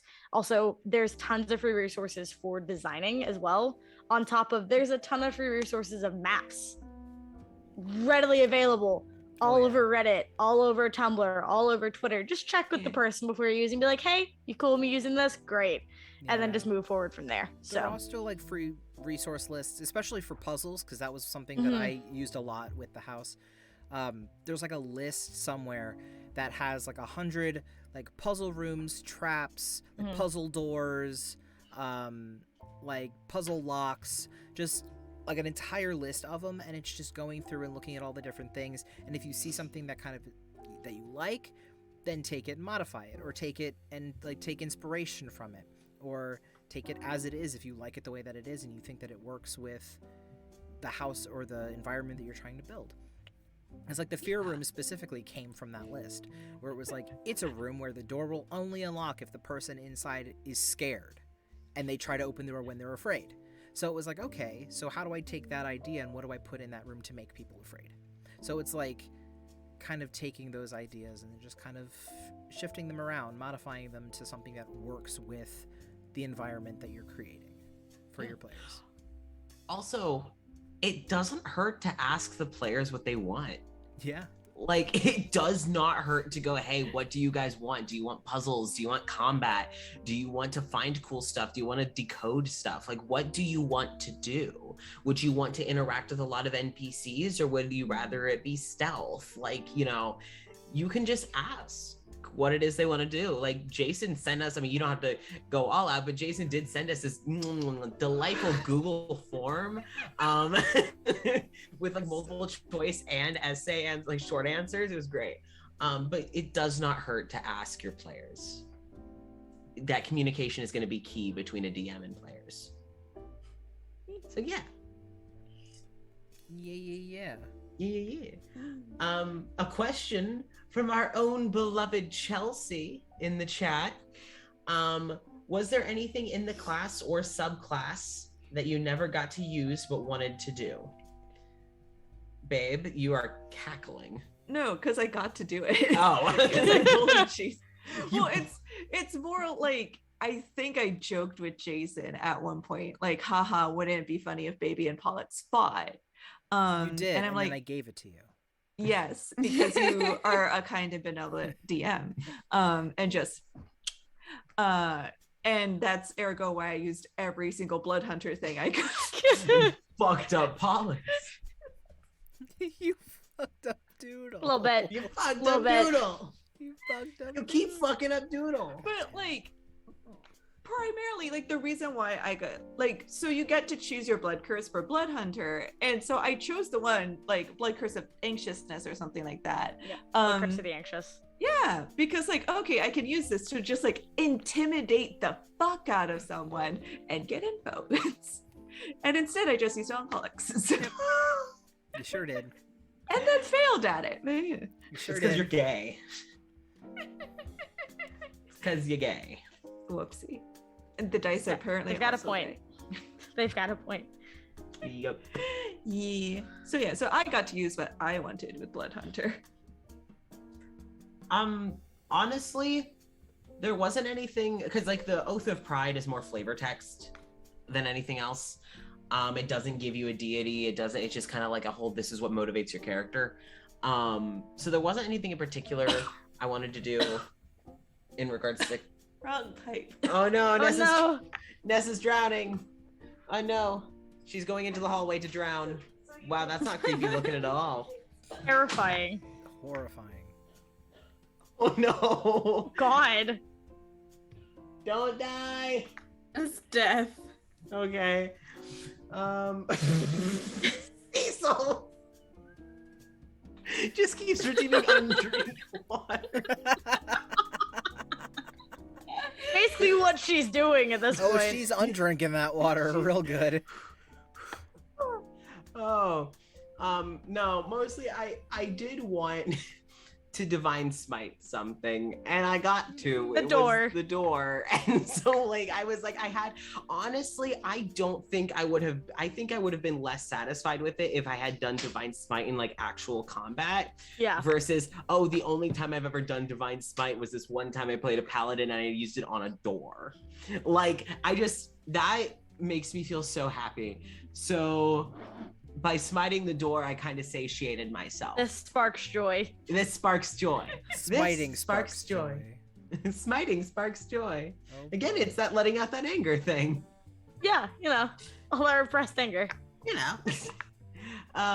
Jenny, is there anything Glamour Bard that you wanted to do but didn't get to do?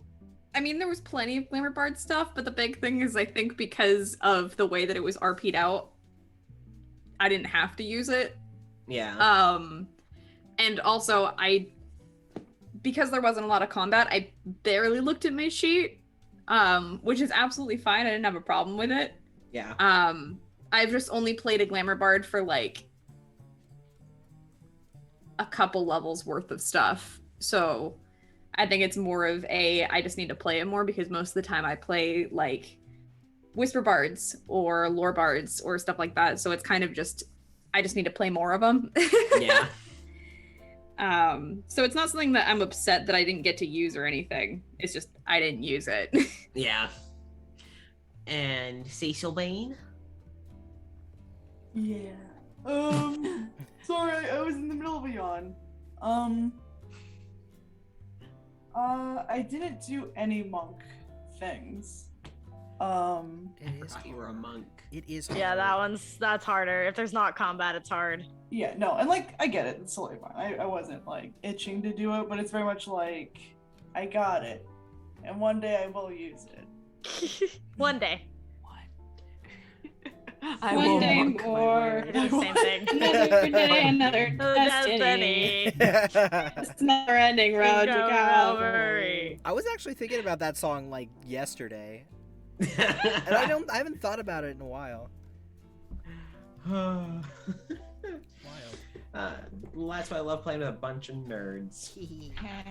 You're nerds. It's true. Mwah. All right, last question that I have. Which again, this is more aimed to player characters, but I think it'd be really fun to get Jason's input on like the NPCs' perspectives. But basically, what is your character's relationship with the other players in the party?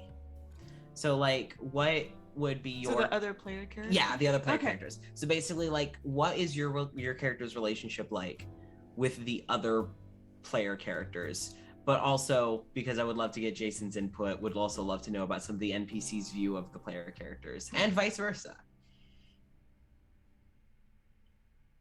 You smirked. Why are you looking You at me? chortled. You do this. I'm just sitting You here chortling with over my here. face. Wait, that's my face, Casper. It's a good face. It chortles occasionally. Occasionally. Yeah, I have no control over that. Oh, no control. None. It just escapes. Well, let's start with Cecil, actually. Yeah. Oh, Yeah, we never start with Cecil, so we're gonna start with Cecil. okay. The thing is, I think a lot of it is that Surreal is kind of standoffish with, like, in personal life, and through these couple of days, like, being around them 24/7 more or less, they've started to grow on Surreal, and like the fact that Surreal felt like wanted to like kind of like tease Baby and stuff, and kind of like interacted with Oscar a bit and whatnot. They were very much getting more used to them and like starting to have that like friendship. Well, yeah, that's more or less all I really got. Oh. I love Surreal. Surreal's so good. Even if they're a little shit sometimes. Especially Especially. It's so good though. Who, me? Yes, I you. never. Surreal's Mm. kind of has that vibe of like the kid sibling that's just kind of like, I can get away with it. It's fine. I'm not doing anything wrong. Like I'm just existing. Like I'm just giving you suggestions for things, and you're the one who's making the decision based off of them. I'm not at fault here. I've done nothing I didn't wrong. do anything wrong. I've done nothing wrong, and I love it. Yes. It's so good. Chelsea? Adley's really and truly from the very beginning. She makes very fast friends. Oh. So she thinks that everybody's really cool. She was a little annoyed with Baby at the very start of just like, how old are you? It's like, I'm a grown-ass adult. I've also been living by myself for most of my life. I'm fine. But other than that, like, she's thinks highly of everybody. Like, unless you do something like actually fucked up, she's like, yeah, you're cool. Oh. Oh. Why do you keep doing that? What?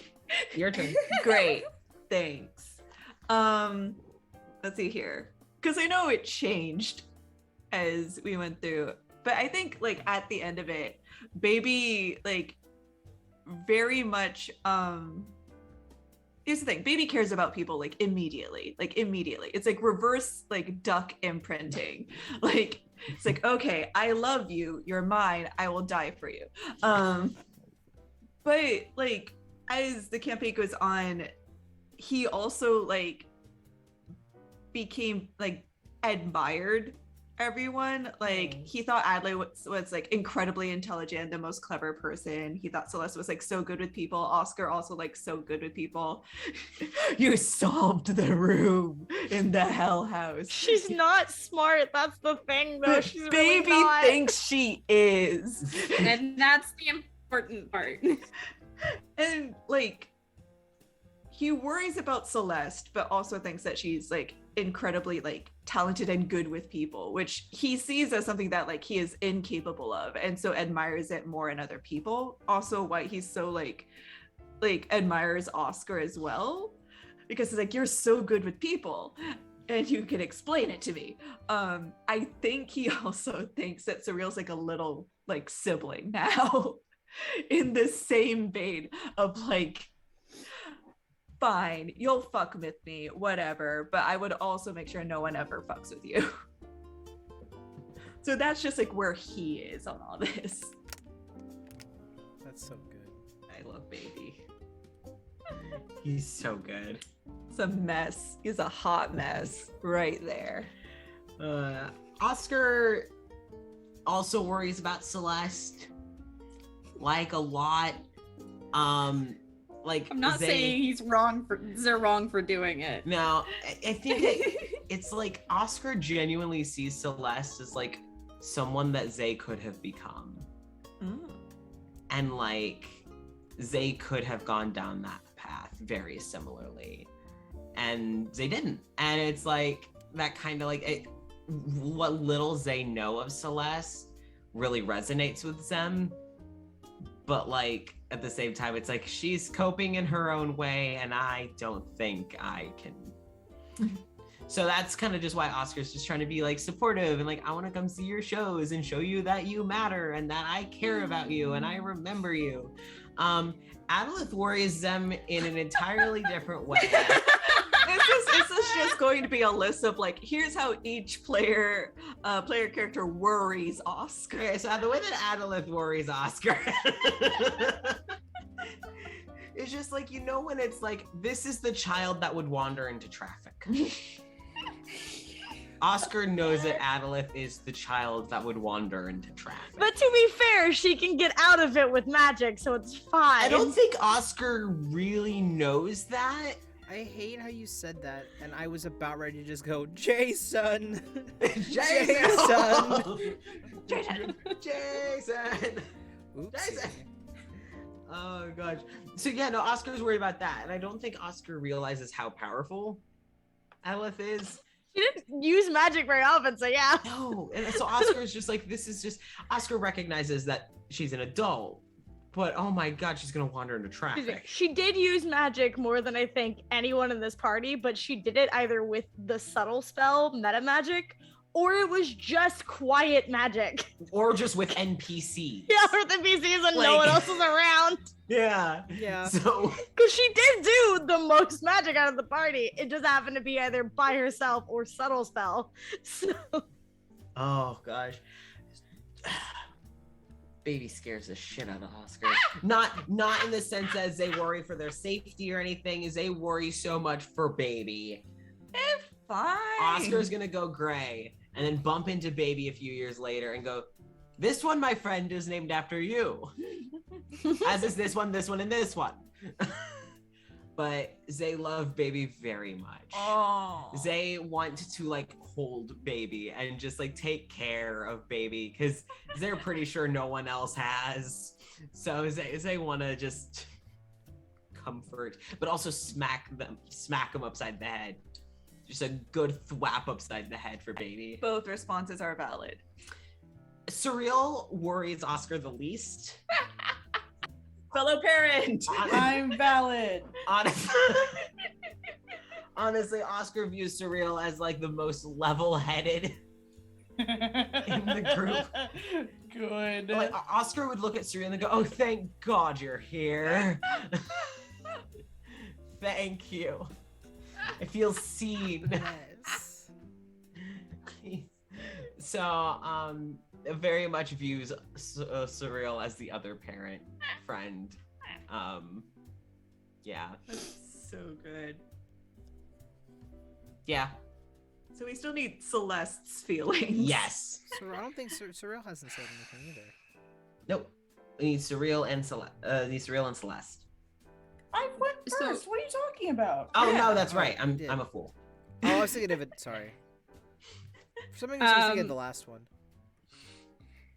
So Celeste does consider the group to be her friends, Aww. but much in the way that like influencers will consider like their groupies their friends. I'm gonna be honest, Celeste is basically just a fucking influencer. Yeah.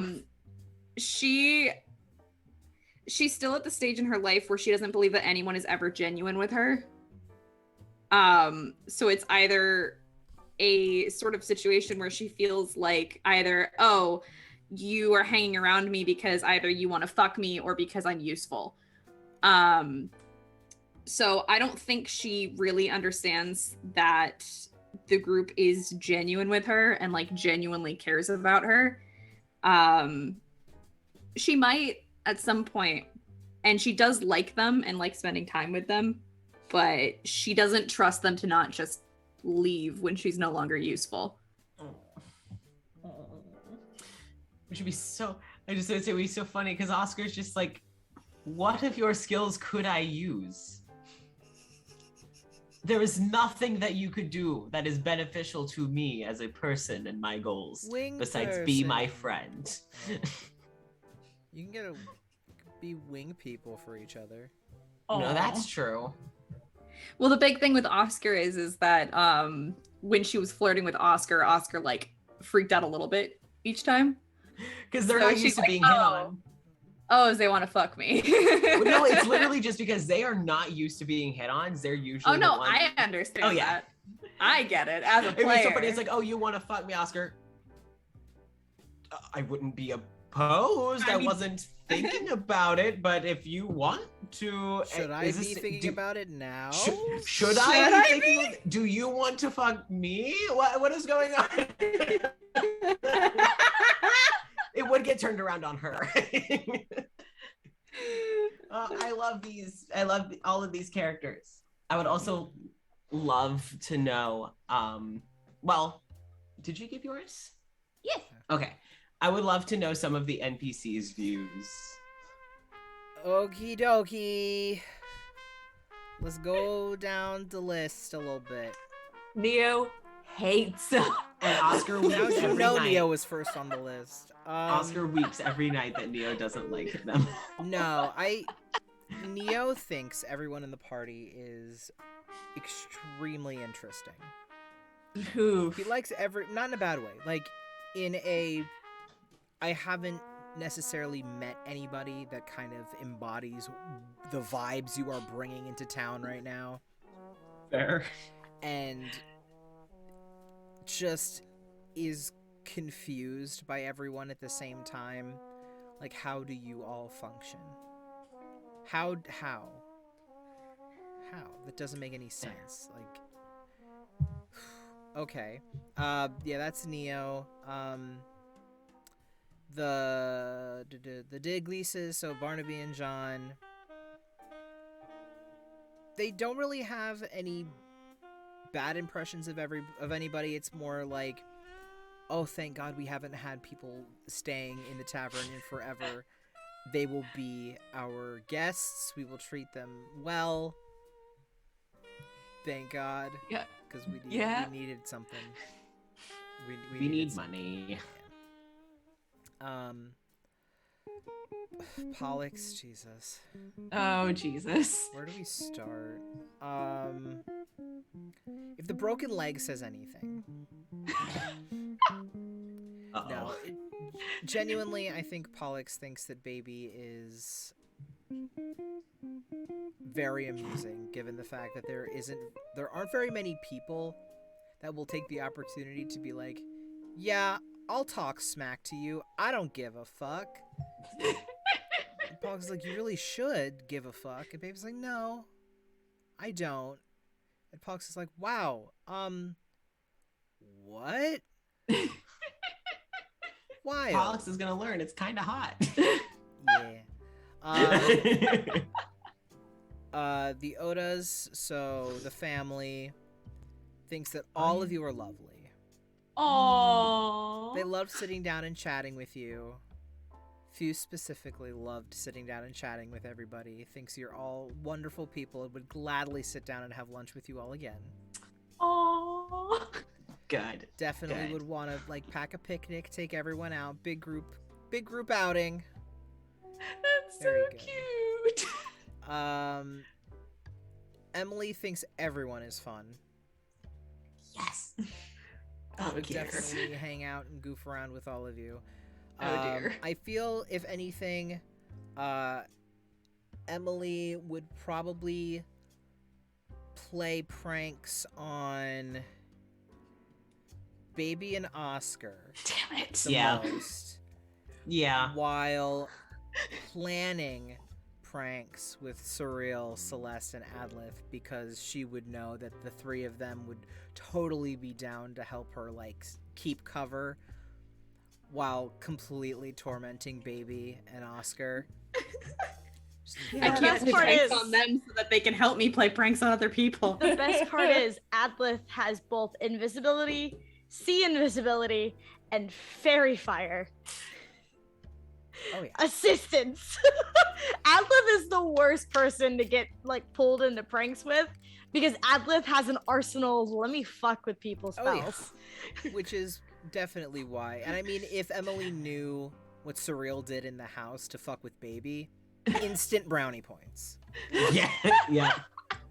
Just like partner in crime. Like we can really cause some damage, and I love that. Horgus thinks y'all are whack. Fair. That's fair. Stinky. Even Adlith? She was on his side. Yeah, but like whack in the sense of like you're all going out to fight this Fair. thing in the Yeah. bag, and like there are 2 beds and a chair to sit in. Everyone is either standing, sitting in a bed, and Adlith's on the floor. So different kind of whack, but like in the good way. Sorry, we're all queer. We don't know how to sit.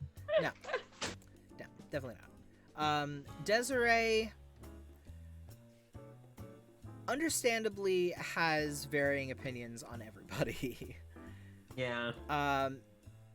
Adlith, we'll start with you. I think Desiree thinks that Adlith is very...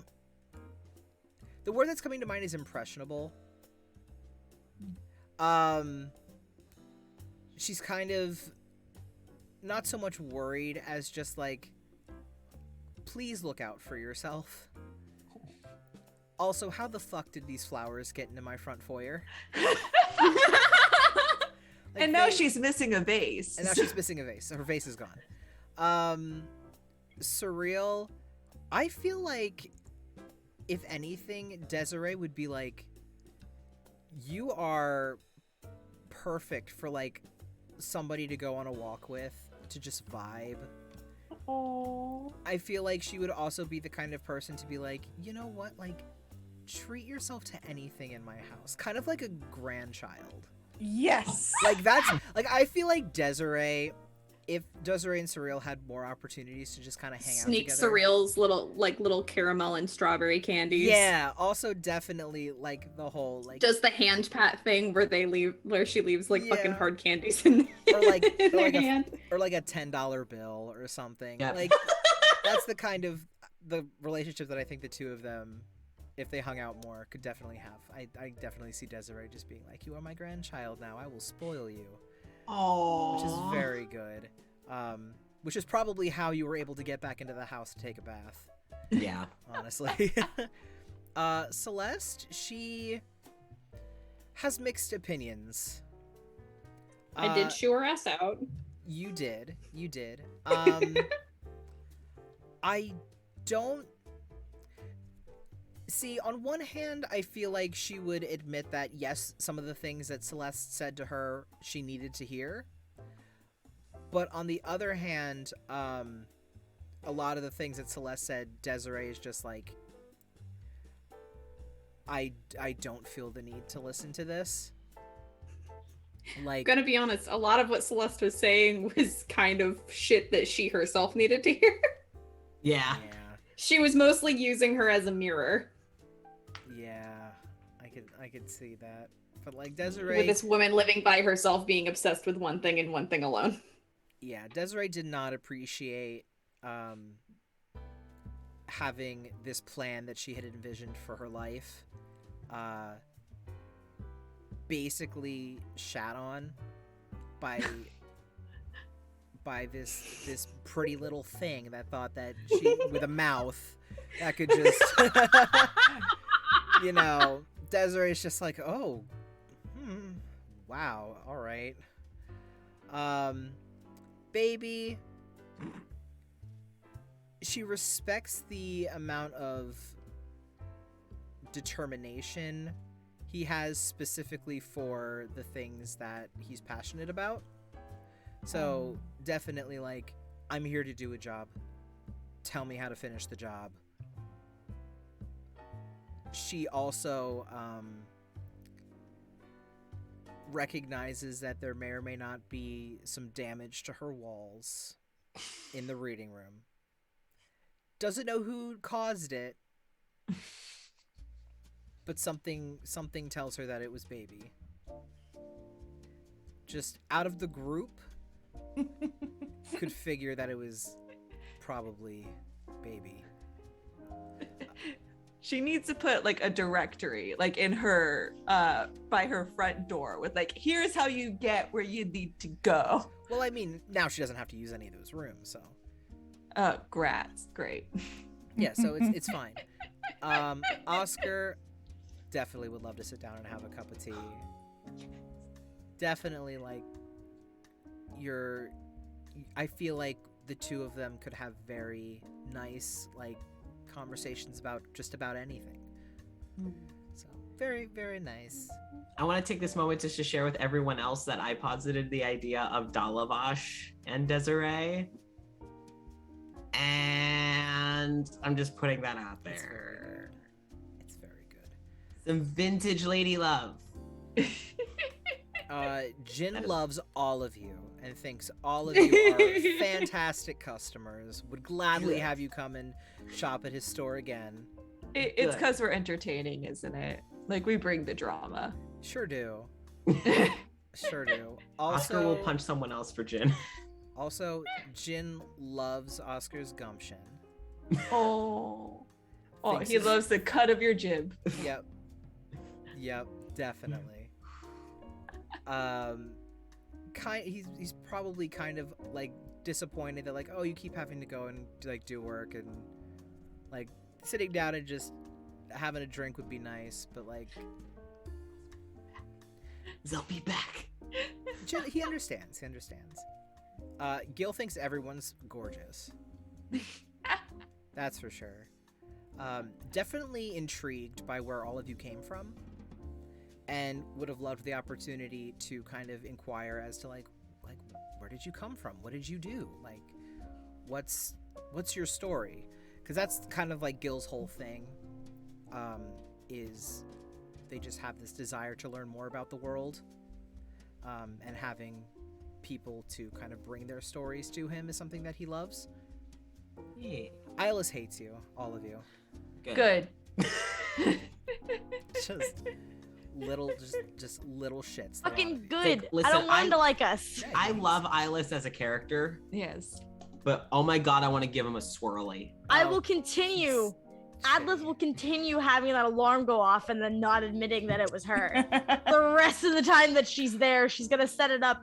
Like, before Ilis goes out, she's gonna set it up every single morning. Torment this man. Poor He's She running a doesn't cult. like him. And she doesn't like the thing that he locks the fucking cemetery yeah. and keeps people from being able to freely go in and out during the middle of the day. She doesn't like him, and she will torment him until he leaves. That is her fucking goal. Only Chaos him. child. Everyone else, no one else makes the bell go off. It's only Ilis. Because that's the thing with the alarm spell. You can dictate who is allowed through without setting it off. He would hate that so much. And the thing is, it's not a one-time use spell. Oh, It's God. not. Oh, God. I'm trying to think. And then I think the only other person that would have opinions on all of you is Araxel. And she thinks that all of you are incredibly helpful people. Oh. She thinks you're very kind, very generous, and kind of like has that motherly approach of just like, You are all good children. Like, good job. Oh. You're very good. Oh, does Sunny have opinions on us? Sunny, let's see. I love Sunny. Listen, I love Sunny. Sunny's good. Sunny.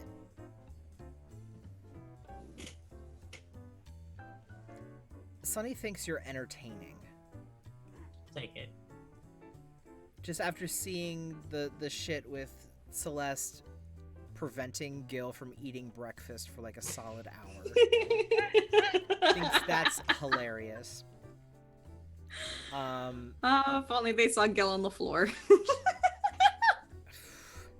Also appreciates the fact that nobody like commented on their musical performance that first night in a bad way. It's like, Yeah. would have loved to like just like a hey, how did I sound? But like also isn't gonna go like fishing for compliments about that. It's just kind of something that he does. But he appreciates everybody enjoying their time in the tavern and listening to music, which is one thing. Also appreciates that everybody, for the most part, I guess, kept the secret of Horgus until he let the cat out of the fucking bag on his own. We were all fairly chill about him having a vampire in his arm. Yeah, everyone's like really chill about it. And Sunny's like, oh, okay. Like, I'm sorry Horgus is the way that he is, but Thank you for being the way that you are. yeah. Trying to think of who else. I Erlen have a loves the question. fact that. Oh, what was that? I want to know what Lucy thinks of all of us. I was gonna do Lucy after Erlen. Trust me. Good. Okay, good. Got it. Erland is so thankful that there is something to fuck Gillian up emotionally. It's like that little spark of joy every single day. Like Sadism. it's like I get to go to work and watch this man crumble. That's so much fun. Thank you for coming to town and just being all of you. Just like being yourself around my coworker, because goddamn, real good. And then Lucy is content with the fact that there are 5 petting machines that are around to give her all the loving that she wants. If anyone were to stop giving her the love that she wants,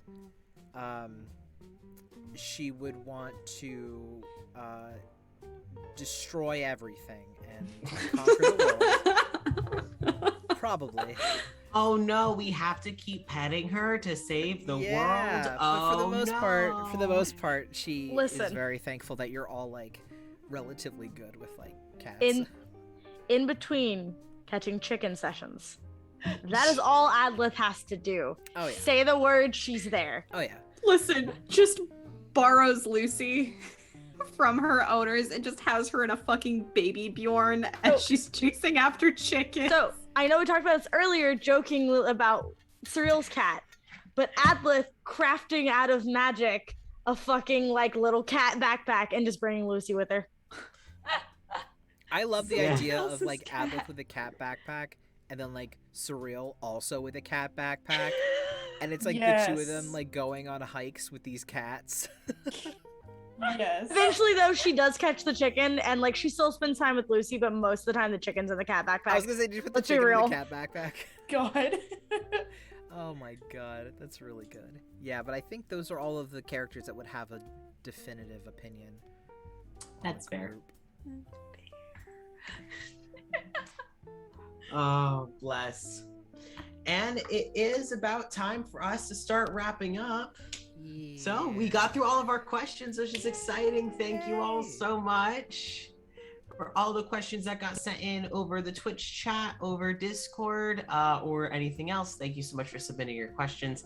And thank you all for being here and chilling with us for a few hours. Always love to have you all. Reminder before we wrap up, next Monday, we are starting the next arc We're all so excited. next Monday.